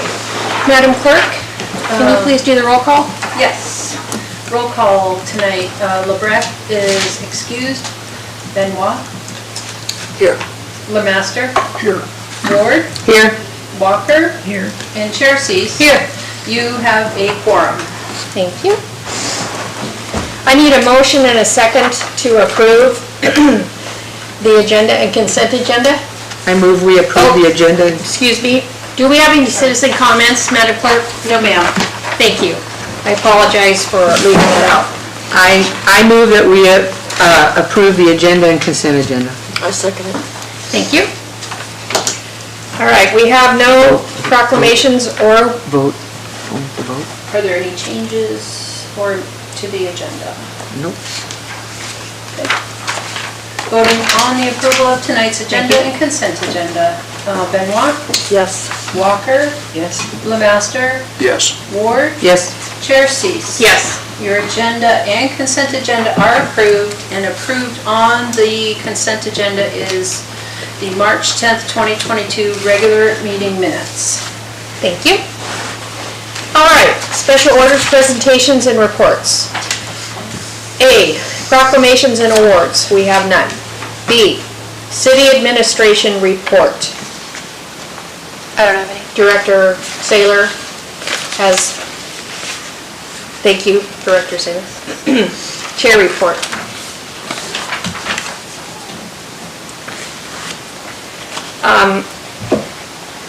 Due to miscommunications and confusing messages on my part, there are several topics that are not in our work session or our agenda for our regular meeting tonight. And apparently, while we discussed meeting to have an additional meeting in April for the purpose of voting on who will receive the 2022 Historic Preservation Awards, we did not set a date to do so. I'm calling for an additional meeting next week. In addition to this topic, I'm going to include topics and materials that were intended for tonight's meeting. I'm not sure, Madam Clerk, if this is a special meeting or it is. Okay, so I'm calling a special meeting. So there's no work session beforehand. So are we able to decide our date right now? Sure. Okay. Yeah. So, next Monday is the 18th. So is everybody free Thursday the 21st? Council Chambers is available, so, Yeah, I know Monday I'm not, Tuesday I'm not. well, Thursday, I Yes. think I'm okay. the award deadline is Wednesday Right. at 5 p.m. Oh. So if we could do it Thursday, that would be. Yeah, Okay, we could do it. so Thursday is good, right? All right, is everybody okay with doing it at 6 p.m.? 6 p.m.? April 21st. April 21st. Don't we have a meeting like something on Thursday? Is that, when's RBHS? But I don't think it's as early, I don't think they meet till like 7. I think I'm open, I can't tell. Yeah, I think, I don't think they meet till 7:30, the board. So we could do, I could do 6. What do you, Could you be late? 7 p.m. April Could- 28th. he's the secretary. I could be late. because- Okay, wait. Madam Clerk, did you just say when the RBHS meeting next is? meeting, April 28th at 7. Oh, so it's the Oh, following perfect. week. Okay, so Great. it's the week later. Because this is not going to be a short meeting. I want everybody to understand that. There's things, for instance, Commissioner Benoit, the work you did for the cost of the historic signage and the information you gathered with the amount that we will need. That's not in here for tonight, so that's one of the things I want for next week, okay? That's an example, all right? Next So Thursday. 6, So next Thursday, 6 PM, the 21st.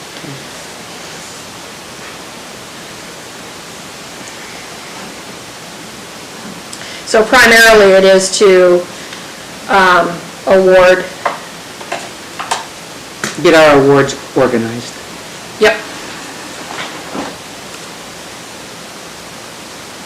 As the English would say it. I lived with them for 30 years. Okay, so that takes care of that. Okay.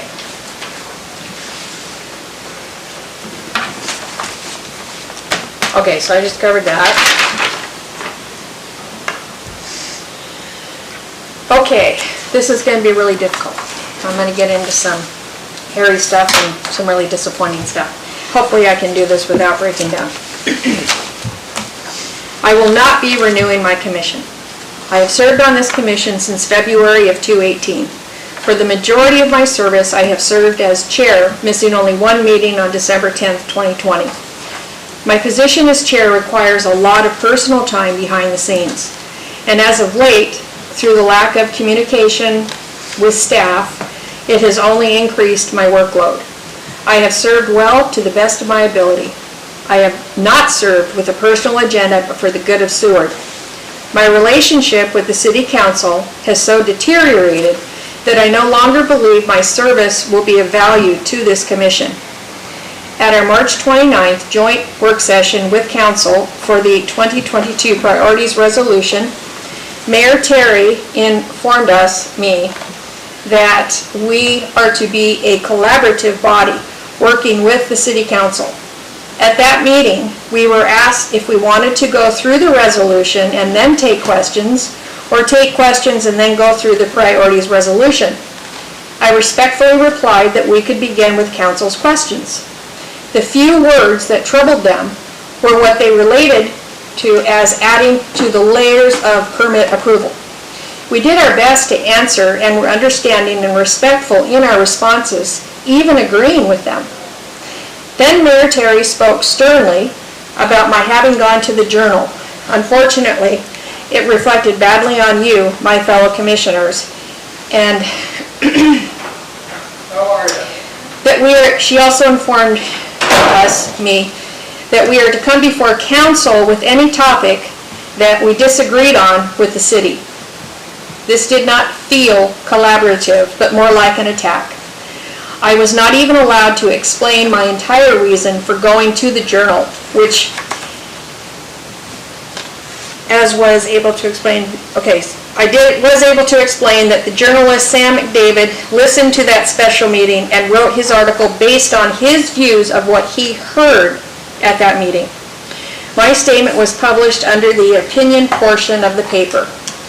My experience with the city council, and especially with planning and zoning, fellow commissioners made presentations before planning and zoning regarding our guidelines of historic preservation. They were treated quite rudely at the second presentation. At our joint work session with planning and zoning over steps Seward could take to protect our historic overlay, the packets, which were put together by Jackie Weil, were full of valuable preservation steps made by towns who had achieved preservation where old American history exists, back east. Our commission was basically dismissed shortly after the meeting began, with no exchange of ideas being made, but rather the constant question as to why we were having this meeting. My interactions with both of these bodies that we work with have been largely negative and unsupportive. I am battle weary. These 4 years and what will be 3 months have left me unable to serve my church. So once I have rested from my work on our commission, I will dedicate my energies toward my church. May will be my last meeting. I greatly regret making this decision. For I'll no longer be working with a fantastic group of serious and hardworking, dedicated commissioners who care about preserving Seward's history as passionately as I do. While council supported our CLG Grant 20005 historic signage project, which was great, they failed to support our work as listed in the grant regarding the provision of equipment and operators. Our commission sees itself as an important part of being included in the process of historic preservation. To begin with, the protection of historic downtown Seward. And next, to work on historic residential areas of town. We want to do more than create historic signage. I have it on good authority that council will probably support our guidelines for historic preservation. It seems that anything we put forth for the preservation of the historic overlay or the historic business district or anything interpreted as regulatory or adding to the permitting process is rejected without our ability to explain what our meanings are and why we make the resolutions we do regarding the protection of our downtown historic district. On Monday night, I was never asked or invited into the discussion of the resolution to create the historic business district. At the end of the meeting, I commented, trying to clarify our perspectives and reasons for our resolution. One of the council members even asked why council was having to review this. Had they requested this? It is my understanding that our commission has the right to write and submit resolutions to council. Perhaps this member was unaware why council had this and planning and zoning did not. The answer is that the city manager chose to have council review the resolution before planning and zoning in case council dismissed it, in which they did. It has respectably been denied.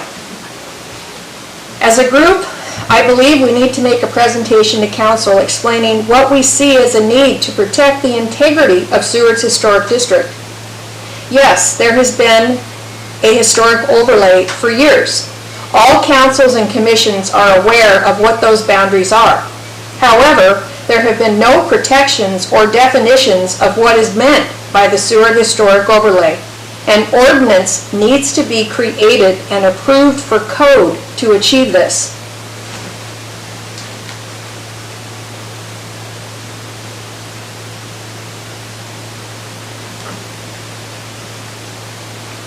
It has been more a joy to serve than a burden. And I will miss working with you.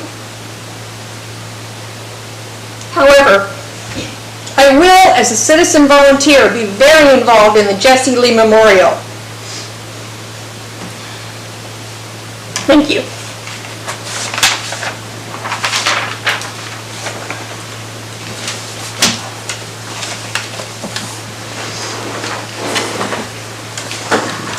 Okay, Commissioner Benoit, can you give us the report on the Historic Preservation Facebook page, please?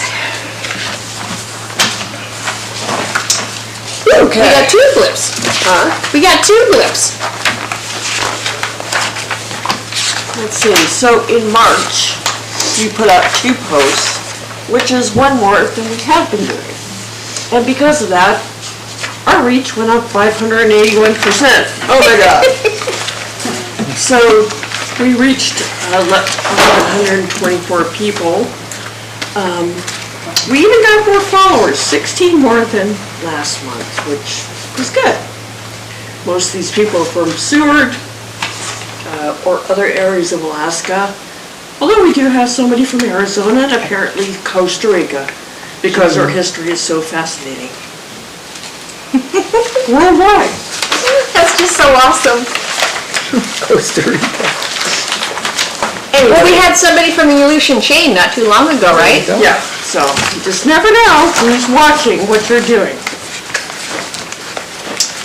You'll notice that in this packet there's a lot of new posts. The reason I did this is because I feel like it's become clear to me that there's a lot of misunderstanding in town about what exactly historic preservation is, what it means, what the benefits are, what the regulations are, and more. And I think it's really important, if you want to encourage historic preservation, that the public needs to be educated about the importance, and the Facebook page is the perfect place to do that. If a majority or even a large minority of the community citizens are committed to preservation, the chances that it will become part of our city planning is much more likely. So if we want to maintain the historic character that attracts people to come here, provides economic benefits for our town, it also keeps the character that we all love, or I assume most of us do, then it's important for people to have accurate information about what historic preservation is and what the benefits are to them. And that way they can take action if they choose to do something about that. May I interject here? Sure. On Monday night was a clear example of what you've described. Our council does not understand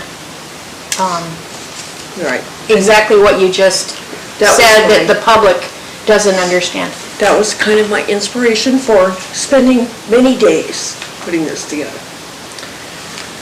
I read this quote somewhere that I thought was really important. A community that respects its history respects itself.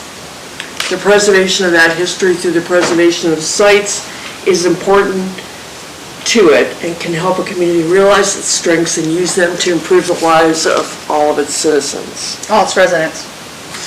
You know, that would be pretty cool to include in our booklet. I actually have that in the introduction. Sorry. Anyway, so basically, I put these posts together to try to start really helping people, providing them information so they can make informed decisions about their properties and have an educated voice to help protect and shape our community. And as I mentioned in the work session, a lot of times what happens is people, they have an opinion about something, like what it means, what regulations mean in terms of historic preservation, and they talk amongst themselves. And the story gets passed on. It gets repeated so many times that then people start to think that it's fact, when in fact, it really isn't. But until you start to open the door to what's real and what's true, that same stuff will get repeated forever. So there's all these new posts here, and the main topics, there's 5 different things. These posts run out through the end of September. So the first part, besides the posts that we've already been putting out there about the signs on the historic walking tour and some of the different events, like Historic Preservation Month, things like that. These topics include what is historic preservation, why encourage historic preservation, who should encourage historic preservation, how does historic preservation affect people's property rights, and finally, what is heritage tourism and how people can benefit from that.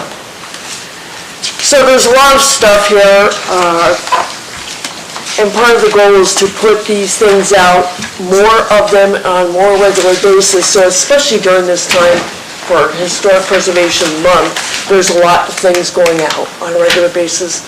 And I hope that if our reach went up 580% just from one new post, if we put out like 1 million, who knows what could happen? So that's my goal. There you go. And I'm not going to go over all these, but you see what the main topics are. I like the Peace to Those Far Away, St. Peter's Episcopal Church. Yeah. That's nice. That was on a brochure of theirs. That is, one of our signs.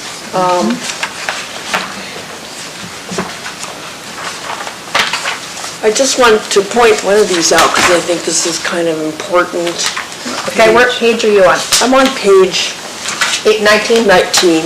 It's the one at the bottom of the page. It's like, I did do one post on will historic preservation restrict my property rights? Because I think this is a really big misconception that people have. Yeah. And so, just so you know, the National Register, like even if you had like the most amazing place with the greatest historic integrity, like Brown and Hawkins, for example, that's on the National Register of Historic Places, and we have 7 different properties that are on there. Even that, the National Register of Historic Places does not restrict a property owner's property rights. An owner of a National Register property can remodel, they can renovate, they can sell, or even demolish their property with no restrictions. Yes, that's true, but then they lose their place on the National Right. Register. Right, but I mean, if you just demolished it, who cares if you're still on there? Obviously, you didn't care. So the bottom line is, if you are on the National Register, you can do all that stuff with no restrictions except if you have asked for money, then there may be some restrictions, or at least you were supposed to let them know of what you're doing. Because they gave you money to fix it up, so you just can't go And pop it. tear it down. You have Yep. to collaborate with them and let them know what you're doing. And there may be some restrictions on that, which is totally understandable. Which is Oh. existing and true with Brown and Hawkins. Right. And so the federal government regulates alterations to historic properties where federal funds have been invested. The same applies at the state and local level. So if you've gotten money from state funds or local funds, like the city, then each of these different governments have the right to say, we're giving you money, there needs to be some back and forth here of what you can do or not do, and communication, which is understandable. So city governments, for example, can regulate National Register properties through a local historic preservation ordinance or zoning. But the bottom line is the city of Seward has 0 regulations whatsoever.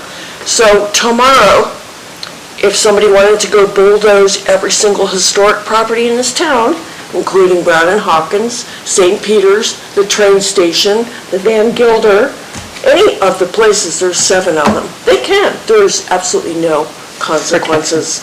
So for people thinking, I'm going to be regulated to death, all those places could be gone tomorrow. With no consequences. So I'm just trying to set the record straight here. People think there's so much regulation. It is based on what the city says or what the federal government or state government says if they have given you money. So it's not like automatically doing historic preservation of your property means you are going to be totally regulated and you can't do what you want to do, which is not true. Which is what we have been trying to establish with the historic overlay, what we termed the historic business district, which should not be given up by this commission. Right, so historic preservation, when it comes right down to, is a joint effort between between governments, between business owners, and between the public. And for it to really work, everybody has to work together. And as it's easy to do, it's also easy not to do. So that's why I make the point, there are no regulations right now. We could lose everything we have tomorrow, and that is it. Once it's gone, It's gone. it's gone. It's gone and it won't come back. It will never come back. And with that, you have lost your historic character. You've lost your opportunity for heritage tourism and the money that comes in to businesses. You just can't get it back. So anyway, I just wanted to make that point because I It's feel all like part that's of a big education. misconception. I would also like to state that Seward is the only small town that feels like a small town that has intact history. 4th Avenue between Adams and Washington it's not just a state value, it's a national value. But I want to point out, we are it on the road system. To get to Skagway, you have to drive through Canada. On the main road system for Alaska, we are it. Yeah, we have something special here, and a lot of people come here for that reason, and it draws people back to this place for that reason, or the character of our town. The character of our Which town. has a lot to do with the historic properties, so it is something special that draws people to visit and to live here. And it's worth thinking about and really understanding before you And- make decisions of what's true and what's not true. And because Seward is such an awesome little town, it would be a loss. It would be a loss to the state and even the nation. Constructing at the turn of the century, 19th century, doesn't seem like a big deal back east, because they were doing it. I mean, I've been to the oldest inn in America, 1707, I believe it was, in Kingston, New York. But to do what we did up here was far, far different. We did not have the types of, equipment and tools, and, they didn't have the clothing, and, I mean, it was wool, wet and itchy in our environment. I mean, Alaska was another planet. it was, It was another planet. It was the end of the earth. yeah. And Seward was considered the gateway to Alaska, which is why there's so much cool stuff here, and why our history is so important. That's right. It was different than other It was places. chosen for the coal that could be pulled out and transferred to our ice-free port, because at the turn of the 19th century, we were still using steamships. What did steamships operate on? Coal. So anyway, that is why there's all these posts, that's what it's about. I hope you'll take the time to look at these things as they come out on Facebook, and if you can't, take a look at this document, you can see them all right here. Thank you so much, Commissioner You're welcome. Benoit. This is awesome. And I also want to thank Director Bailey. I'm so sorry. Director Saylor for her, working with you, Commissioner Benoit, to make this happen. I appreciate that, because I know it was a workload increase for you. Yep, Thank you. thank you. So anyway, All right. that's that, unless somebody has anything else they see that needs to be added, or, if there's anything that needs to be changed. Just don't forget Founder's Day in August, August 28th. That's like the most important day in our town. Let's see, I don't know if I do have that. August 28th, 1903, we were founded. That's why it's called Founder's Day. Okay, I don't think I do have that in August. Director Bailey, can you add it? Well, I have to make one. So, Oh, okay.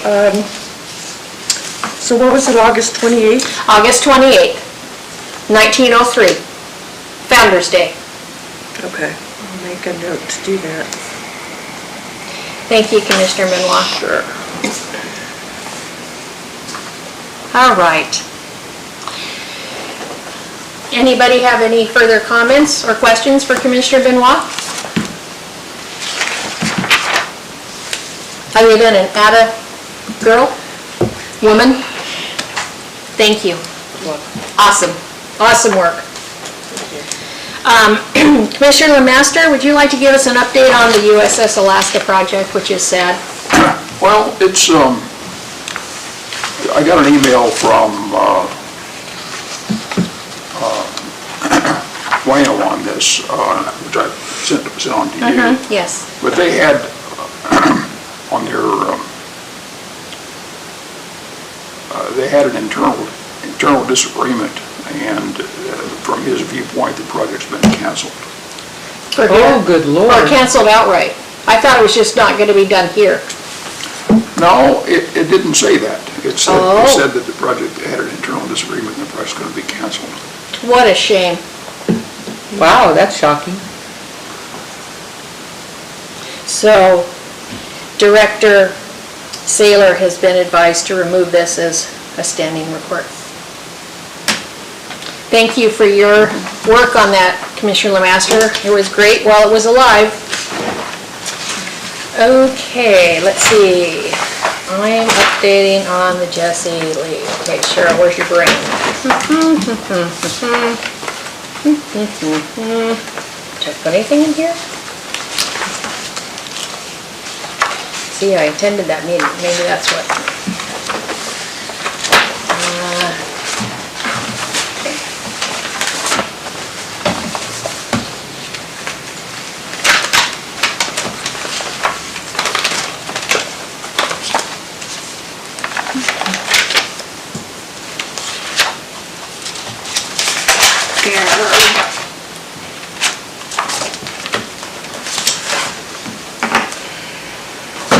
Okay, so, City Council had a special meeting on March 14th at 6 PM, and they basically did, they had a handout, and they also did a PowerPoint presentation, which had been done last year by Jackie Wild. In fact, Jackie Wild's the one that put this together. Now, this preceded a more detailed one that she also presented to council, which to date I have not been able to locate. She said it was at community development, I asked her. She texted me and said it was there. Well, I did a public records request, which is the process that's required to secure records, and thus far, that has not been discovered. So, perhaps I can speak with the clerk after the meeting. Anyway, the reason that second report is so important is because it was made to planning and zoning, but it was also made before council. And the importance of that second report, because this basically says, yeah, you can do whatever you want. If she's got, housing or, multi-family dwelling units and all kinds of stuff on this one.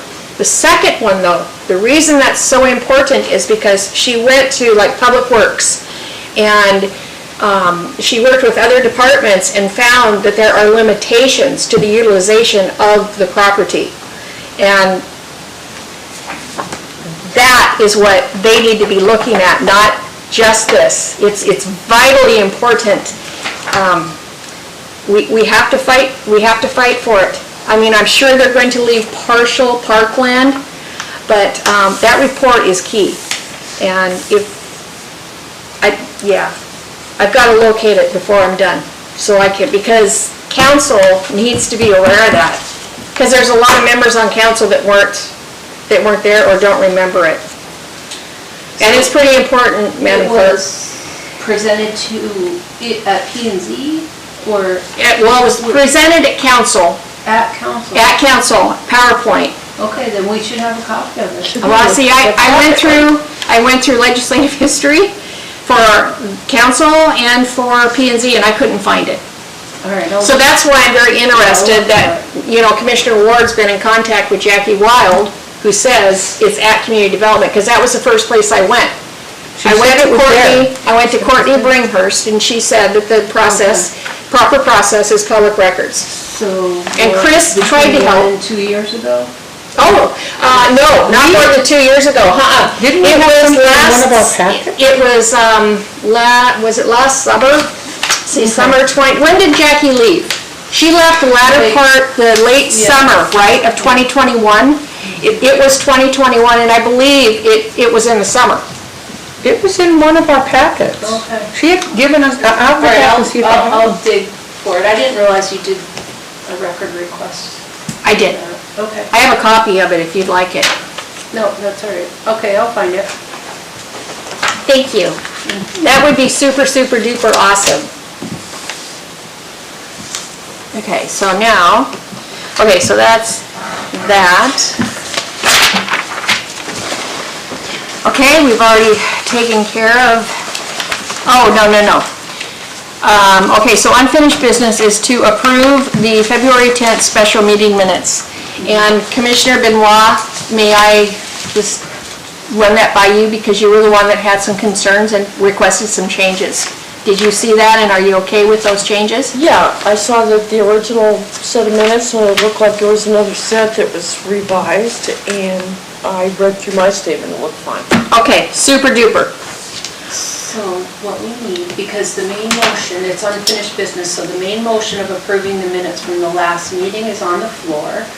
So I need a motion to amend by adopting the substitute minutes, and then we'll vote on that, and then we'll be done with it. Let me clarify, you just said for the last meeting, but we're talking about the minutes for the special meeting of February 10th.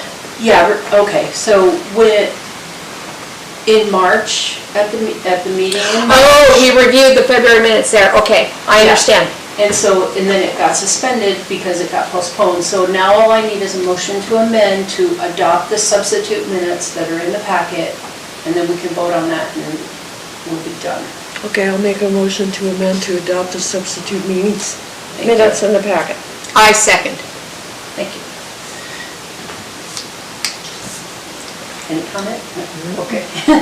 Voting on the motion to adopt the substitute minutes, Walker, Yes. Lemaster, Yes. Benoit, Yes. Ward. Yes. And Chair Cease. Yes. Thank you, those minutes are approved. Okay. So, Commissioner Benoit, I'm going to defer to you under number 2. Other new business items, discuss Park and Rec's offer to take over Hoban Park flower urns. I have some opinions, but I'd like to hear what information you were given.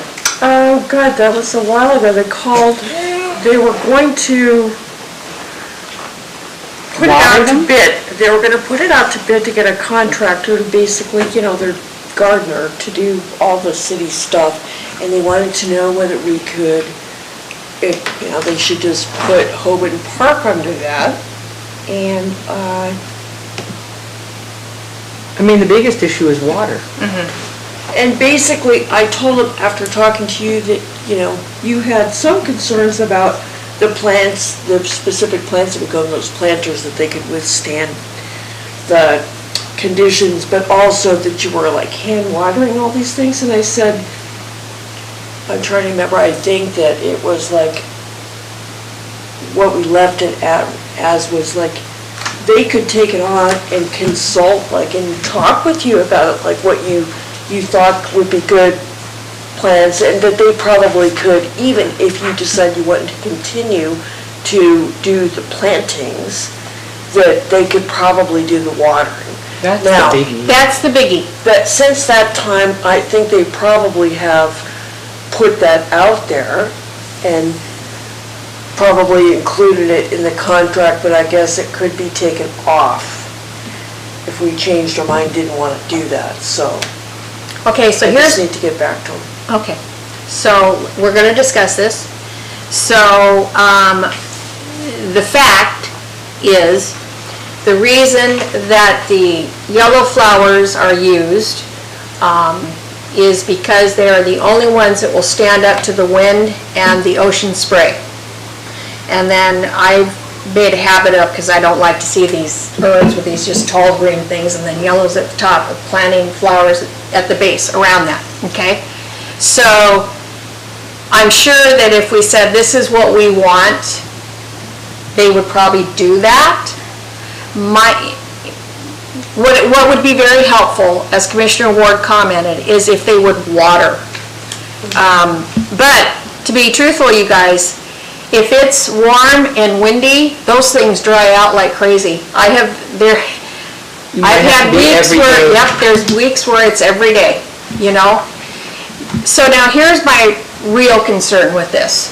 I think it is a wonderful offer, especially after all these years, okay? But that's our park. So if we start giving up things to the city for them to do, does that jeopardize our, intention for that park to, work on restoring its historic qualities? I don't know.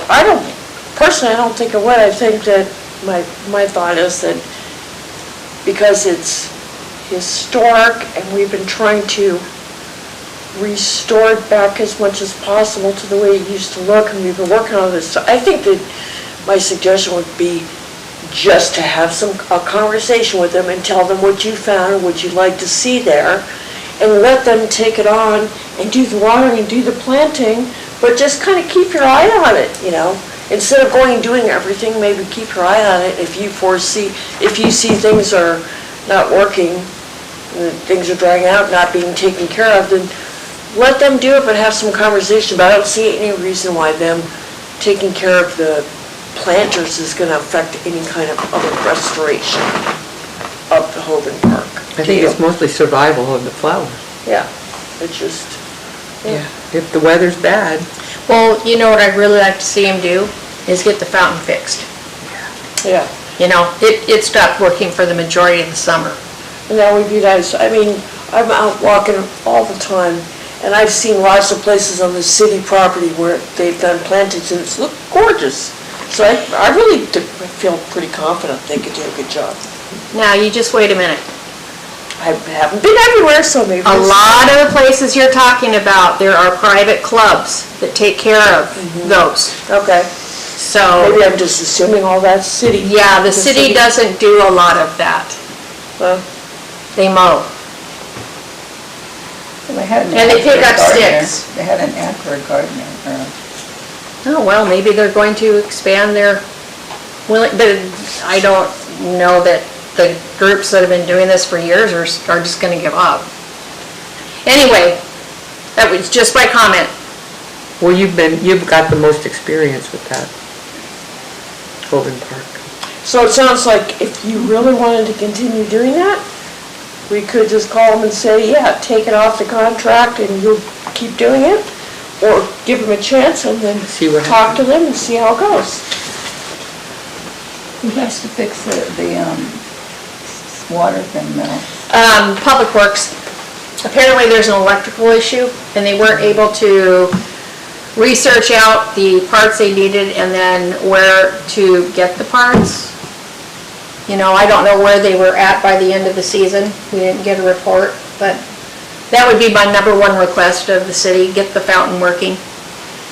Yeah, because people love that fountain. Well, that's our fountain. Our Historic Preservation Commission did a CLG, and we're the ones Oh, that so did we that. bought that fountain. Yes. I forgot about that. Yeah. Hovind's our baby. Just be careful. Okay, see, determine, okay, so I don't know then if it's, you know, we move into budget for Hovind Park flowers and supplies. That depends on if we give it over or not. I don't have a problem with doing those, even though it'll be beyond my, because I plan it Labor Day weekend. So I would be willing to do that again, but I will not be part of this commission. So it's up to you guys, you know, what you want to do.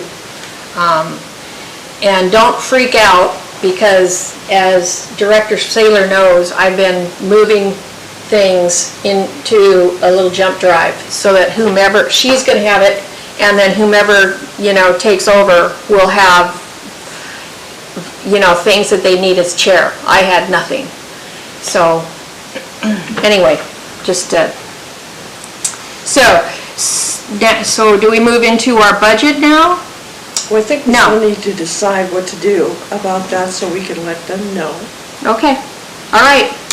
I'm fine either way. I mean, if you want to, like, still do that and go do the plantings and all that, we could ask them, please water.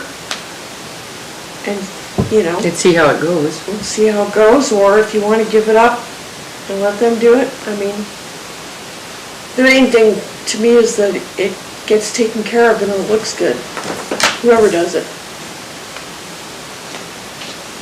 But our, you know, it seems like our big heartburn is like trying to carry jugs of water down there and water the thing That's every always day. a That's problem, like insane. So if somebody else wants to do it, Well, no, I agree. I'm the one that did, I've done it. I've done it for 4 summers. Pretty much every day. So, I mean, I had, you know, I had breaks. I had breaks where we had rain, because we live on the coast. Those were helpful, but, you know, when they get big, the rain does not penetrate the soil. So anyways, And sometimes when they dry out, you have to poke holes in it, and the soil gets down to the roots. They have a city water truck, can't they go down there? well, we've requested. So if they did that, that would be wonderful, but that's been denied us all this time. For the years before I started doing it, as well as the years I've done it. So yes, having, I you know, talked to Doug at Public Works at one Yeah. point. He was gonna look into if they could get that. That water line some old working? Water line. underneath the road, And another suggestion he had made is like, maybe the city could just pay for the water bill down there at the train station at Zudi's, so that the park and rec people could just use that water, and the city would pay for the whole water bill, so that the water would be available. and you could hook up a hose and use it for that stuff. That was like another simple solution.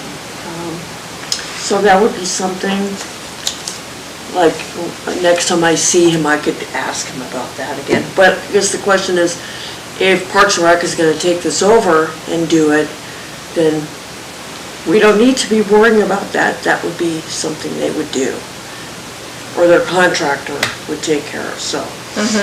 There's no reason to bother Doug about it if somebody else is No, it'd already be gonna do it. Parks and Rec, right? That's who called you, somebody from Parks and Rec? Yes. Yeah. Doug would be the water portion. would be, yeah. Well, no, Parks and Rec right now, they do drive around with water, Okay. so with a that water thing, yeah. cistern thing. But, and it's been denied us outright, so, yes, it has. Why? I don't know, labor, I don't know. And I did ask. Again, I did ask, home if and we decided purpose. to keep doing the flowers ourselves, would you be able to water? And the person I talked to said, I think so. I'm like, okay. So, I don't know. You know, Yeah. that still stands, but Well, like Commissioner Ward said, and like I have experienced, the watering is the big issue. That's hauling water, you've had to haul it. No, it's okay. I know, but still, that's just on I a mean, hot you know, it'd be day. really helpful if there was a water thing where I could just fill my gallon Right jugs. there, or just get a hose. just a thought is, it seems to me that it's more likely they would water it if they were doing the whole thing and planting and taking care of it, because then it's like their thing. But if we do part of it, and then they're just supposed to remember to go water it, but they haven't done the rest of it, I worry it might get overlooked. You know what I mean? So, yeah, so, you know, what else comes to mind is what we want to do with that corner. First and foremost, get rid of that multi-stumped mountain ash that's there, that's a danger to anybody that falls on it, because I fell on it. And then, you know, scrape that topsoil off, protecting the lilac, and then get new soil down and get, you know, more of the historic lilacs planted there because they're protected. They're not exposed, like, you know, they are out in the open. Maybe put a, you know, a couple of those over there, by absolutely by that historic bush that we left. But, so, are we giving up? You know, I mean, are they gonna take over that, you know, just, I think that we just need to talk to them about it, like, making sure that that's a good point, to make sure that if they're doing some of that, they do not hurt that lilac. You need to, well, they're not going to do that unless it's directed by us. It requested of Tyler, you know, for his people to go in and do that, unless we take part of our budget and we hire the equipment and the operator and have him go in and do it. But that's what needs to happen to that corner. And logically speaking, historic lilacs in that corner would be awesome. yeah, that area needs remediation, Yep, serious remediation. yep. So, I don't know, I'm fine either way. What do you guys think? Well, as I say, my only concern is, sometimes when you know, give something up for, especially a government's department to, you know, take over, you know, do we have the right to outline boundaries? Oh, that'd be great. Yeah, you guys take over the urns. And then we're gonna tell you what you need to do, and that doesn't. And that's not gonna Yeah, that fly. doesn't go over well. Yeah, that's not gonna fly. I think you need a meeting with the park person. Yeah, I don't know that we have the information to be able to make the decision right now. No, I don't think so. See if they even got a garden. Maybe the best thing would be for you to talk to them, since you've been doing, you have the specifics in your mind of what you want to do, what it needs, all that, and, Do you remember the contact? Do you have it in an email that you can pull up and send me? I think I have it written on a note at home, because it was a phone call. Okay. Was it male, female? It was a woman. Yeah. and I'm thinking. That's why I know it's not Tyler. I think her name was Courtney, but I don't think it was, Right, not community development, Yeah. Courtney. yeah, I think it was a different Courtney. But I just don't really remember. I have to try to find that, so. Okay, if you can get that information to me, that'd be great. If not, then I'll get a hold of Tyler and investigate it from that way and then make a report in May. And depending on what you find will determine a budget, depending. Well, if we continue with the urns, I believe last year's expense was somewhere around $167 for the flowers and the soil for the urns. Yeah, and I think that what, if I recall in the conversation, I told her that We'd have to discuss it, and I mentioned the date of the meeting, and so I believe she had it on her calendar, and she was gonna like call me. Like, hopefully I'll get a call from her the next, like tomorrow or the next day. Okay. Find out what we did in that way. I can tell her, we just wanted to have a little more discussion and maybe give her your phone number. Yeah, or give me hers. Right. Yeah. Yeah, and before I go, I would like to make sure that you don't give up any of your preservation work and ideas for historic restoration for Hoban Park. That's the biggie, Gotcha. okay? So, right. Like I said, I believe the flower cost soil was 167 or thereabout last year. And so, I don't know with our shipping issues and, our cost increases and inflation and all that. I have no idea, I have no idea what we're looking at this year.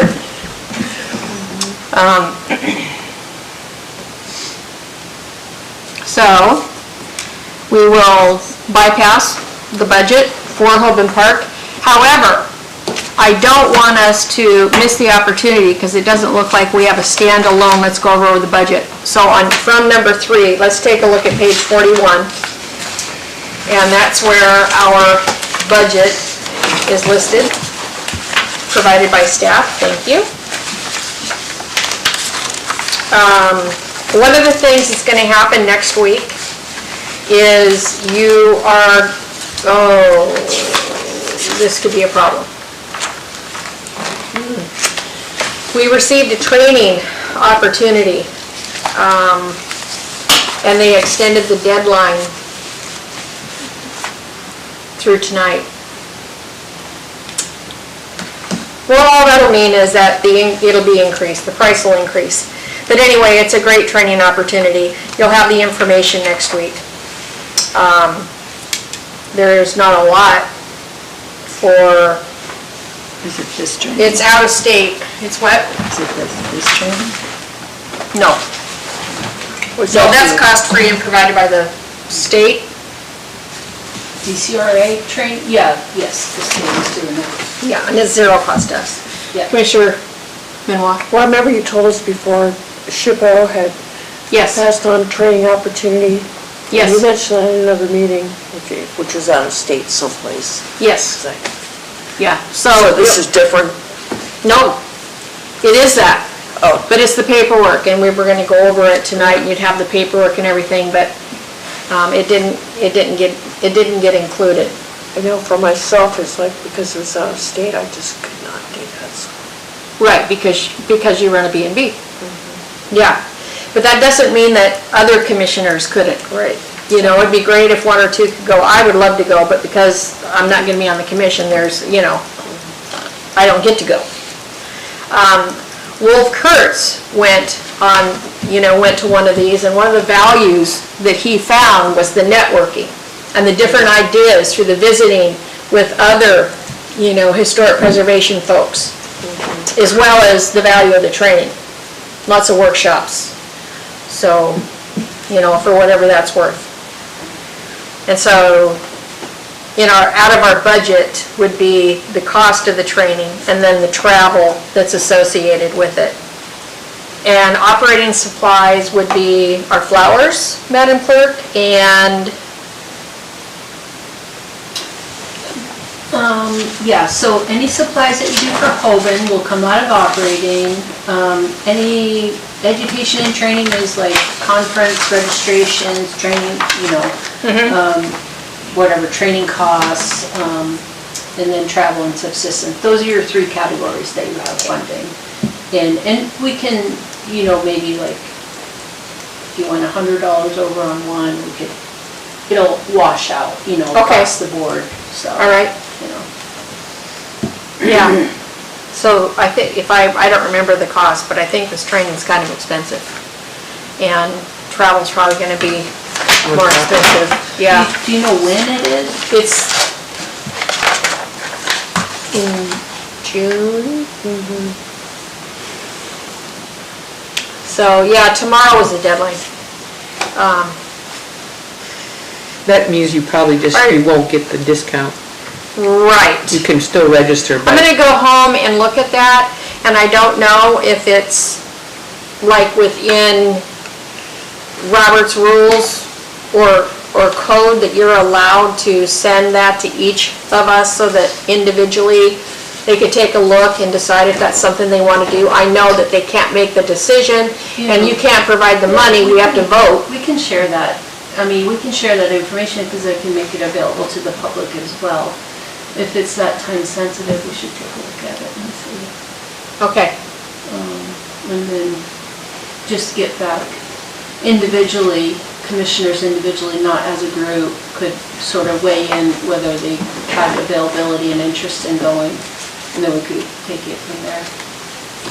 Yeah, in my thinking, I'm thinking, we like to send like 2, but I'm thinking with our budget, probably 1. Wasn't when Fred was supposed to go with Wolf, Yeah, that's. and then Fred got sick and he didn't go. Oh, And we didn't have anybody but Wolf go. But yeah, in years past, it's been 2 commissioners that go. and I thought they got a grant to pay for part of that. I don't think on that one we did. I think it came out of our budget. I don't know if you have enough time to get a grant for this one. Okay, well, if you can find it, send it over to us and we can Okay, see if anyone can go. okay. All right, so now, all right, number 4, review Parks and Rec's process for donating a park bench. Okay, page 42. Memorial bench donation form. So proposed to submit a completed memorial, okay, so you'd have to submit this form. It looks pretty, I was the one that was interested in this. Right. And the only question I have, having read all this, I have 2 questions actually. I understood expenses and all. Will there be a catalog of benches? I wouldn't know how to begin to find a bench if I wanted to donate one. We want it to be in fitting with the historic. Right, but so I'm assuming that Yeah. there may be a catalog of whatever, or something that Park and Rec might have that, I could say, I want bench number 3. Oh. You know what I'm saying? It doesn't give any specs in terms of benches, and. Or if you have the right to find one yourself. Right, if I would imagine there would be parameters. You can't just go out and buy a bench, It doesn't really. Yeah, that's why I was curious. So that was one question. And then the other one is, it talks down here about plaques. It just says equipment with commercial grade durable, designed for outdoor installation, bench must be installed, levered, that'd be all. It talked about plaques. On a concrete pad, are our benches around the city, like the memorial benches, are they on concrete pads? The only one I can think of is the brotherly love, and that is on a. Yeah, there's a couple down by the bay, Eric and I used to sit on them. Yeah. But, whatever the requirements are. The other thing is the donation term for a bench and/or plaque. See, I wanted some kind of, Plaque on the bench. yeah, or some such thing on the bench, to indicate why it's there. And so that would be. In memory of Eric, right? Yeah, and the only thing that I just see, it talks about a plaque is 10 years or the useful life of the equipment, whichever comes first. So I didn't know, so those would be two things that I would be interested in. Well, you can walk around and you can see the benches that are there as far as the memorial, what they're talking about, the plaque on the bench. Yeah. Anyway, those were the only two things. I know this was of interest to me. It was something I was planning to do. And, Ooh, it's tax deductible. oh yeah, the city of Seward. But that is, anyway, this is exactly what I needed. And who would I talk to? Park and Rec? Yeah. So Tyler, or it's called Park and Rec, and just, Yeah, there's not even a specific contact. well, it's probably not something that But, happens yeah. a lot. I mean, I'm sure there's various assorted, so, but this is Actually- exactly what I was looking for. Yeah.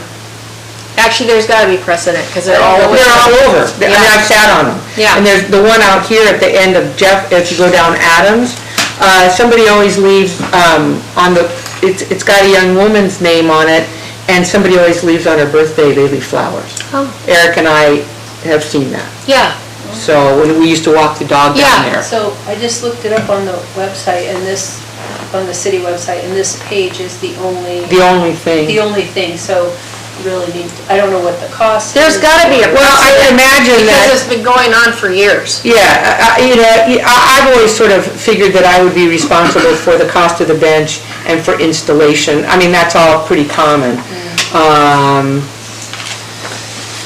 And finding whoever does that. But I'm, you know, and as soon as I get mesothelioma money, I will pursue this. But it is one of the things I'd like to do. Because Eric and I used to sit down off the bike trail all the time and watch the boats go by. So I think that would be a nice way to do it. So thank you. Thank you very much. So, Madam Clerk, moving on to our priorities. Page 43, under March. So, Madam Clerk, I don't know that Seward's Day proclamation was actually read, because Seward's Day was, the offices were closed. Yeah, And it was supposed to on be Tuesday. Yes, I know. Yeah. And I was sick, plus I felt punched in the gut, so I didn't come back for the meeting to read the proclamation, but we had asked that President Lincoln somehow be inserted. Yeah, I have the original actually to give you. It's in Oh, the perfect. mailbox upstairs. Okay. But yes, that was included in. Okay, And it all was right. read and delivered at the meeting. Thank you. Okay, and so under March 10th, work session, you can see that there's, you know, a line through draft resolution for the land use table. In that the commercial business district has, you know, Bit the been dust. defeated, there's, you know, no reason to continue work on the land use table or to do any resolution about it. However, my fellow commissioners, I would strongly encourage you to continue to work on the historic overlay, even if it's to reduce, you know, it, so you can get something to protect it. It needs an ordinance and a code. There's, you know, it's not enough that every council and every commission knows that there's a historic overlay. But as you were referencing earlier, Commissioner Benoit, you can do anything. So what's the point? There's no definition of what it is, there's nothing. Everybody just knows there's a, you know, historic overlay. Can I make a comment? Yeah,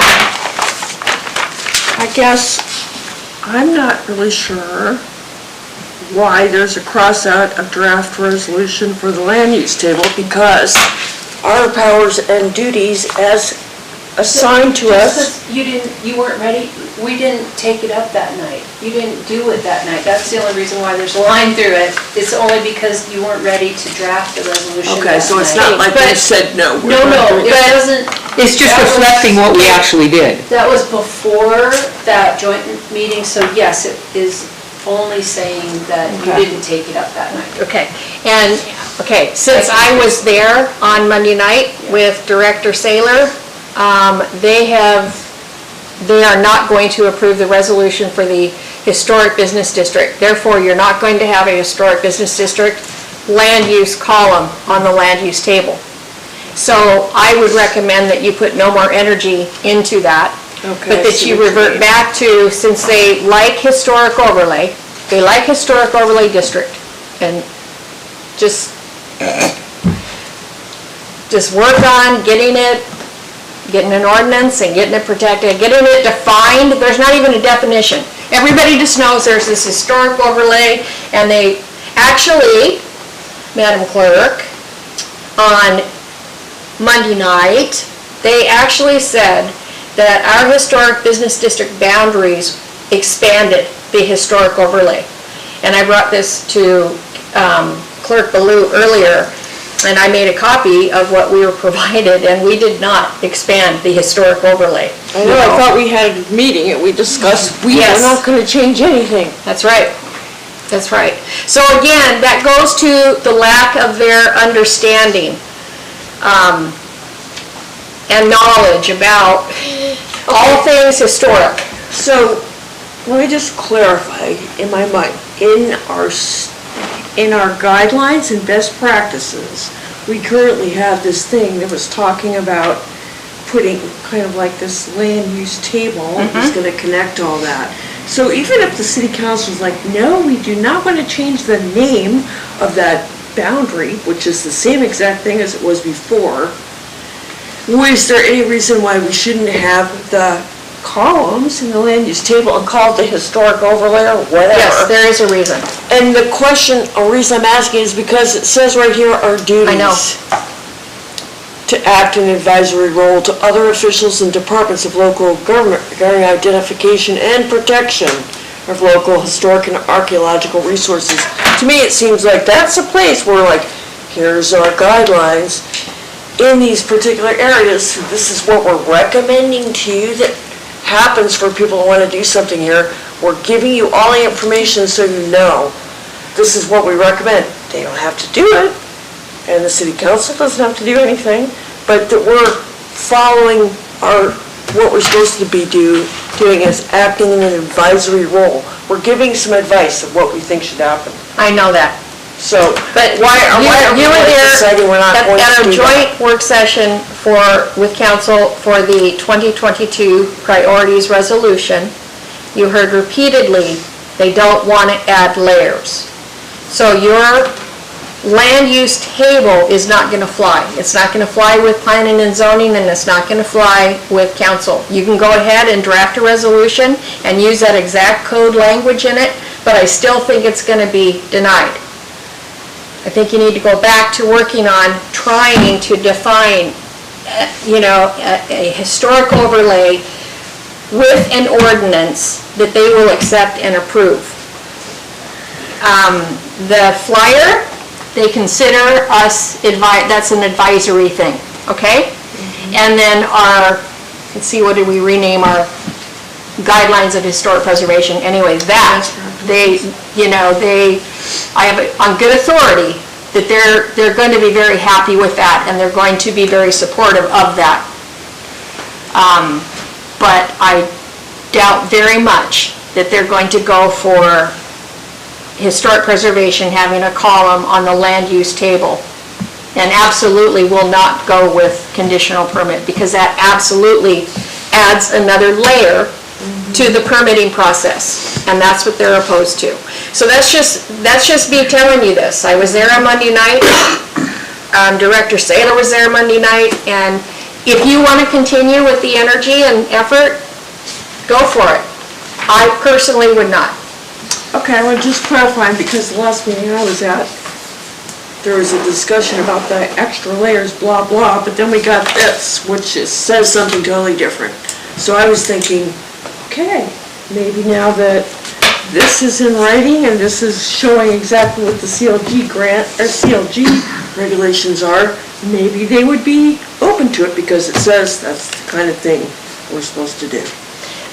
Like I said, if you want to go forward, write a resolution using that exact language, using code. That's code.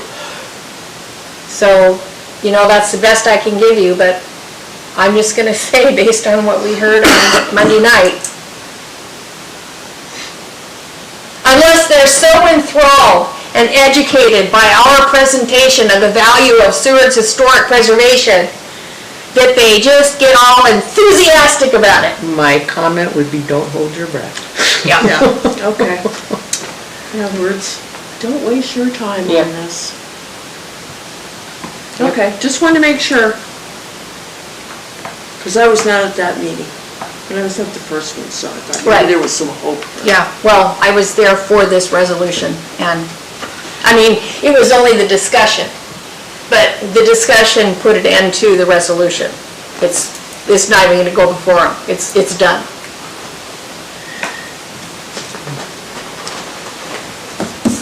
Okay. All right. So, okay, Madam Clerk, so this is where I'm wanting to know where we get the money to actually, have the editing process done on our booklet.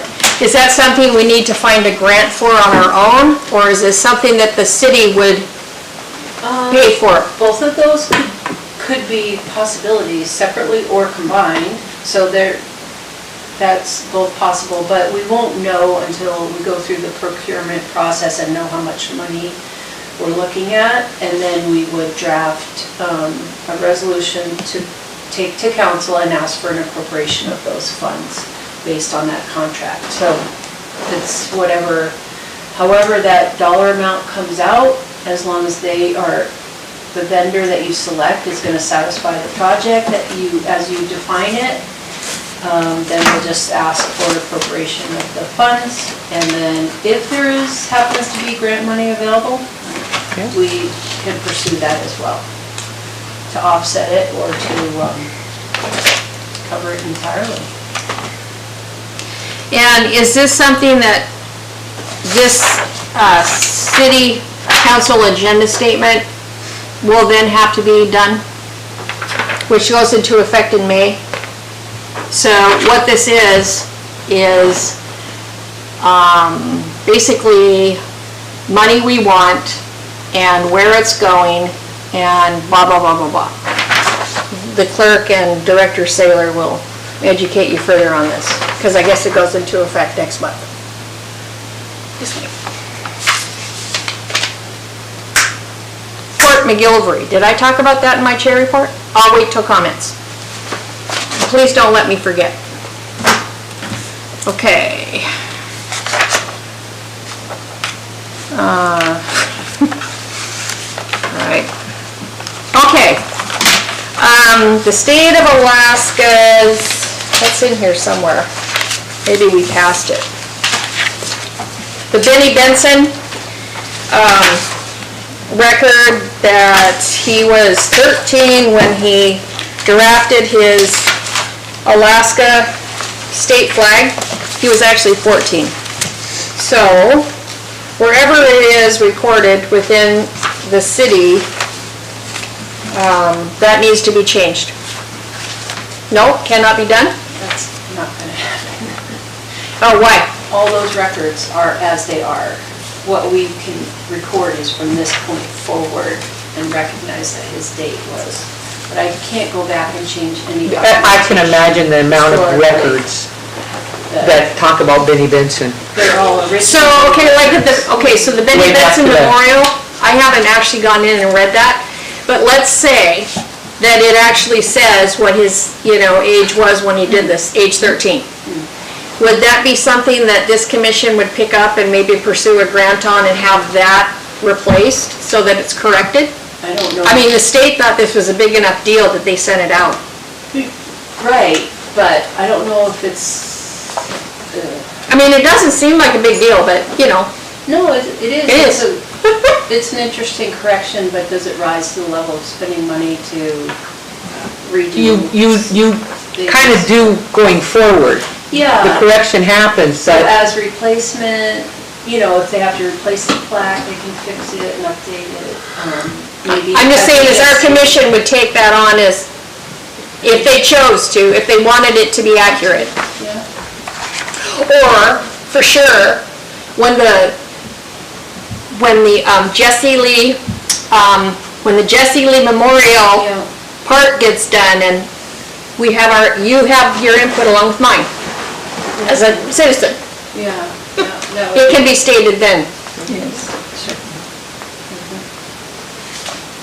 Okay, next, all right. So, okay. So anyways, I think we're doing well on our priorities list.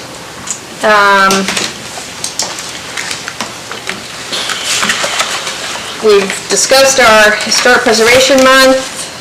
We've reviewed the proclamation. Okay. We've discussed standards and guidelines and the wipeout standards right there. Madam Clerk, can you take standards out? Yes. Can I ask a question while we're Please. all here? Because on the priorities list on page 44, on the meeting schedule, on the list, page 44, it shows that I might have made a mistake. So it shows that May 12th meeting is review the award nominations, vote on the recipients, and then do the proclamations for the May 23rd council meeting. Well, it's May What's 25th, right? And that has to happen, that's what we're meeting for next week, correct? Yeah, so I guess I'm mentioning it in case the commission's wishes are to, which date does the commission wish to do that? We're doing it At a next week. special We're doing it meeting? on the 21st. That's when we're going to do Okay. the nominations, or choose Okay. out of the nominations who will receive the awards. And we probably should add it, this is sort of historic record, for next year, so we Yeah, know. I'm just gonna do an it in arrow. order. And I Yeah. think that was one of the purposes of this particular format, was to make sure that we didn't miss it. Yeah. And we got things done in the timely manner. So we just make the corrections just to make sure we have the heads up for next year. Yeah. Well, okay. Madam Clerk, can you do that? I just took a little line, Yeah. arrow up to there, and then wrote Yeah. 21, 22. it's just something that, so that we have a So track record. special meeting for 21, 22, and Just you wanna just make move sure that that- up there. Yeah. Thank you for pointing that out. Right, that was completely incorrect. And then also correcting under May 12th meeting, in parens, for May 23rd council meeting. It's actually May 25th, is that correct? For the historic award ceremony and proclamation? No, it's May 23rd. Oh, it is, okay. I don't know how I got 25th, okay. All right, well, I better put thought I had that. written down May 9th somewhere earlier in this meeting about. That is for the proclamation. Oh, What was that? I thought it was for awards, I got something. I had written, May 9th is the date the No, council you're right. gives out awards. Yeah, we give out the So is that- awards and the proclamation yeah, and so, on May 9th, Monday, May 9th. because you're having a special meeting. Yeah, so and we're having a special meeting next week so that we're on time for council. So does that mean that this thing that says the 23rd is not right? It should be May 9th? Correct. Yes. I have to fix it now. Yes. Yeah, Yeah. I have to update it. Yeah, just, like I say, this is something that we, go, It's a working document. right, well, we, so that we're always on track. Not everybody is, Which people means that are this, new to the commission. this May 12th date to review the nominations, blah, blah, blah, can't be correct because if the council's gonna give them out on May 9th, we have to do it before May. Oh, sure. So you have to add a new row for the special meeting Yes. on April 21st that's Yeah. not reflected in here Okay. yet? Yeah, that's what I just asked you to do. She'll sort it. Oh, Brenda's got it. yeah, I know. So, yeah, because we didn't have that scheduled yet, so. Okay.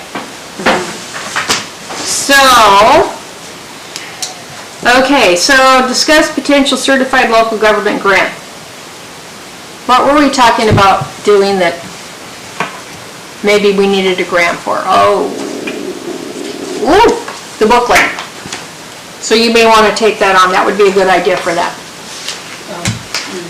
Okay? Oh, you need to do the guidelines and best practices? The editing, And the cost of editing. Another thing might be, I have no idea, but it sounds like from the information I've gathered, there is gonna be a lot of maps that are gonna be needed to print. That's coming up next year. week, Commissioner Benoit. It was supposed to happen tonight, but it's gonna come up next week. So anyway, I'm just bringing that up, because that might be a grant, unless the city is gonna pay for those things. You'll have it. You'll have it. Okay? This is, it just didn't happen, okay? But you'll have it. Okay, so CLG, editing booklet. That would be a good idea, you guys. All right, so I think we're done with May. And then for the work session in June, you're going to discuss Founder's Day. Now, we did not collaborate with Resurrection Bay Historical Society last year on it, but we did the year before when we had Doug Capra do the presentation on the Rockwell Kent.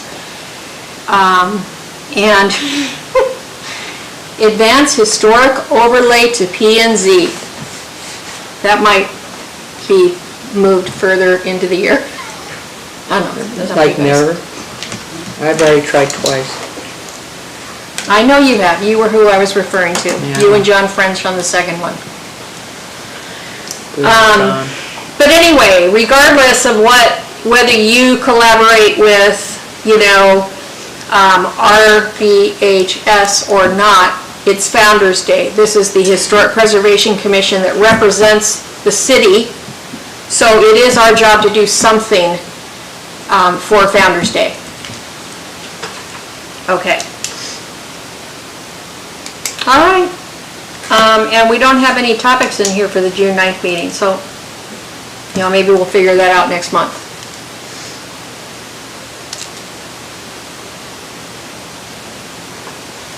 Okay, now, so, I think this is the time, is it the time, Madam Clerk, where I go, the topics for next week's special meeting? Do I do that here? Sure. Okay. Okay, so, next week, I'm not sure what we're gonna call this topic, but it's and this, by the way, we don't know the results yet, but we will by no, we won't. We won't by next week. We will not know the council's answer to our unauthorized funds solicitation thing, and whether we are allowed to keep the donors $7,200 or return that. I have more information, and Kirk Ballou will fill us in on that additional information and ideas about this. But that's a topic that we'll be going over next week. Commissioner Benoit, this is where this thing has to happen that I was showing earlier. So all the information that you amassed, that you were ready for tonight, you will present next week, okay? At what meeting? April 21, Oh, okay, I thought that next was... Thursday? Right? There's going to be several items. Oh, okay, I was just thinking we were meeting for... The historic awards, which we were. But these things were not included in tonight, and they were going to be in, so anyway. The maps is important. Right. That is a sensitive timeline one. Okay, so now there's another really super important one that was supposed to happen tonight, and was supposed to be voted on by our commission and go to SHPO tomorrow. So I got a hold of SHPO, and they understand that we are not going to be doing this until next week. But they need a letter from us of support for the Fort McGillivray project. And they need that because they've got everything ready to go to DC for the finalization of this Fort McGillivray on the National Register of Historic Places. I attended that meeting. Yes, I know you did. So here's the letter I did, okay? So you'll get this next week. That's a topic that we have to go over, okay, and have to vote on, and hopefully it'll go well. So what do I have this for?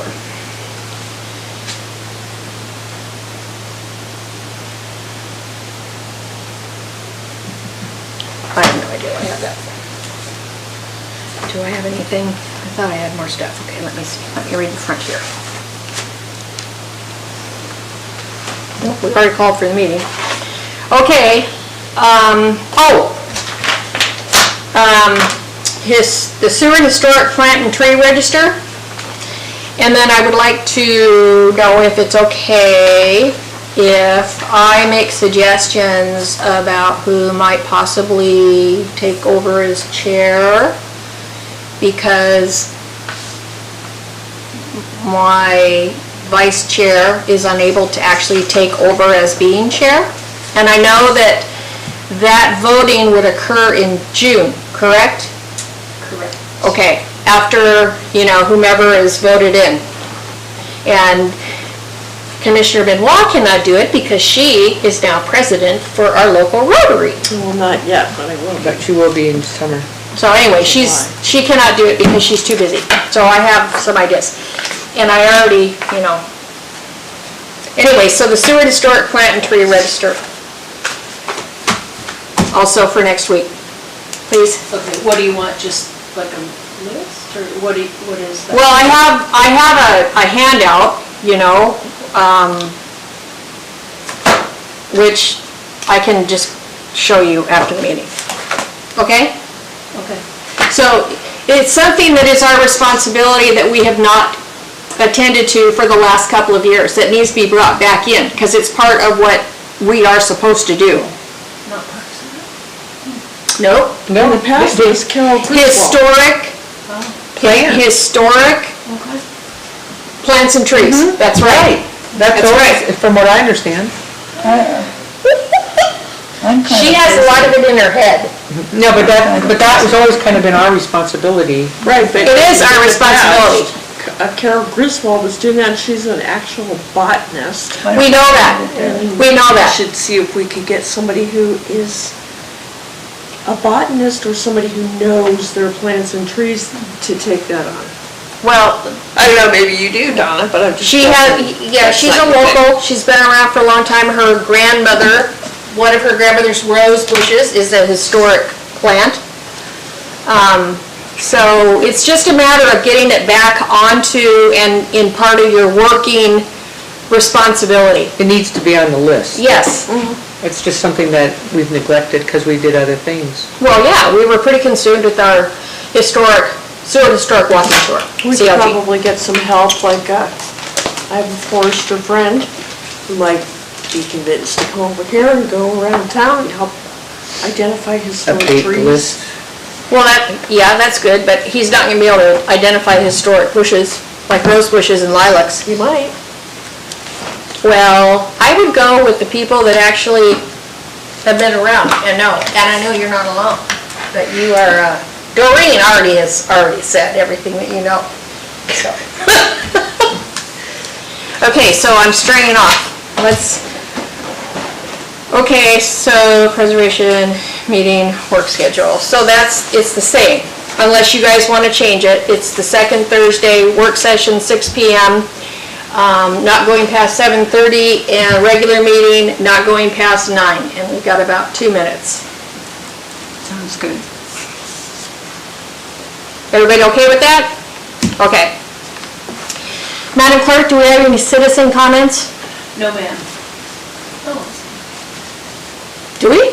no. Oh, okay. I'm sorry, I'm just looking up She's on Googling the something. website, the historic plant and tree register is on the website. Yep. And there's an On our site. Yes. Yes. It's on your page, and there's an Yep. application form. Yep, and an explanation of what it is. I know, it's one of the things they put in that calendar. But I need to try and find an inventory? Is that? We No. have one. Oh, We have one. okay. And it seemed like I had talked to Carol about this a couple of years ago. No, when we first started. actually, if you could provide the inventory, that would be terrific, because then it's a bouncing off place for you guys that you have now current. See if I can find it. If you can't, you can't. If you can, you can. I think I have a copy of it somewhere on my computer, because I, like I said, checked in with her, trying to see what the status was of that.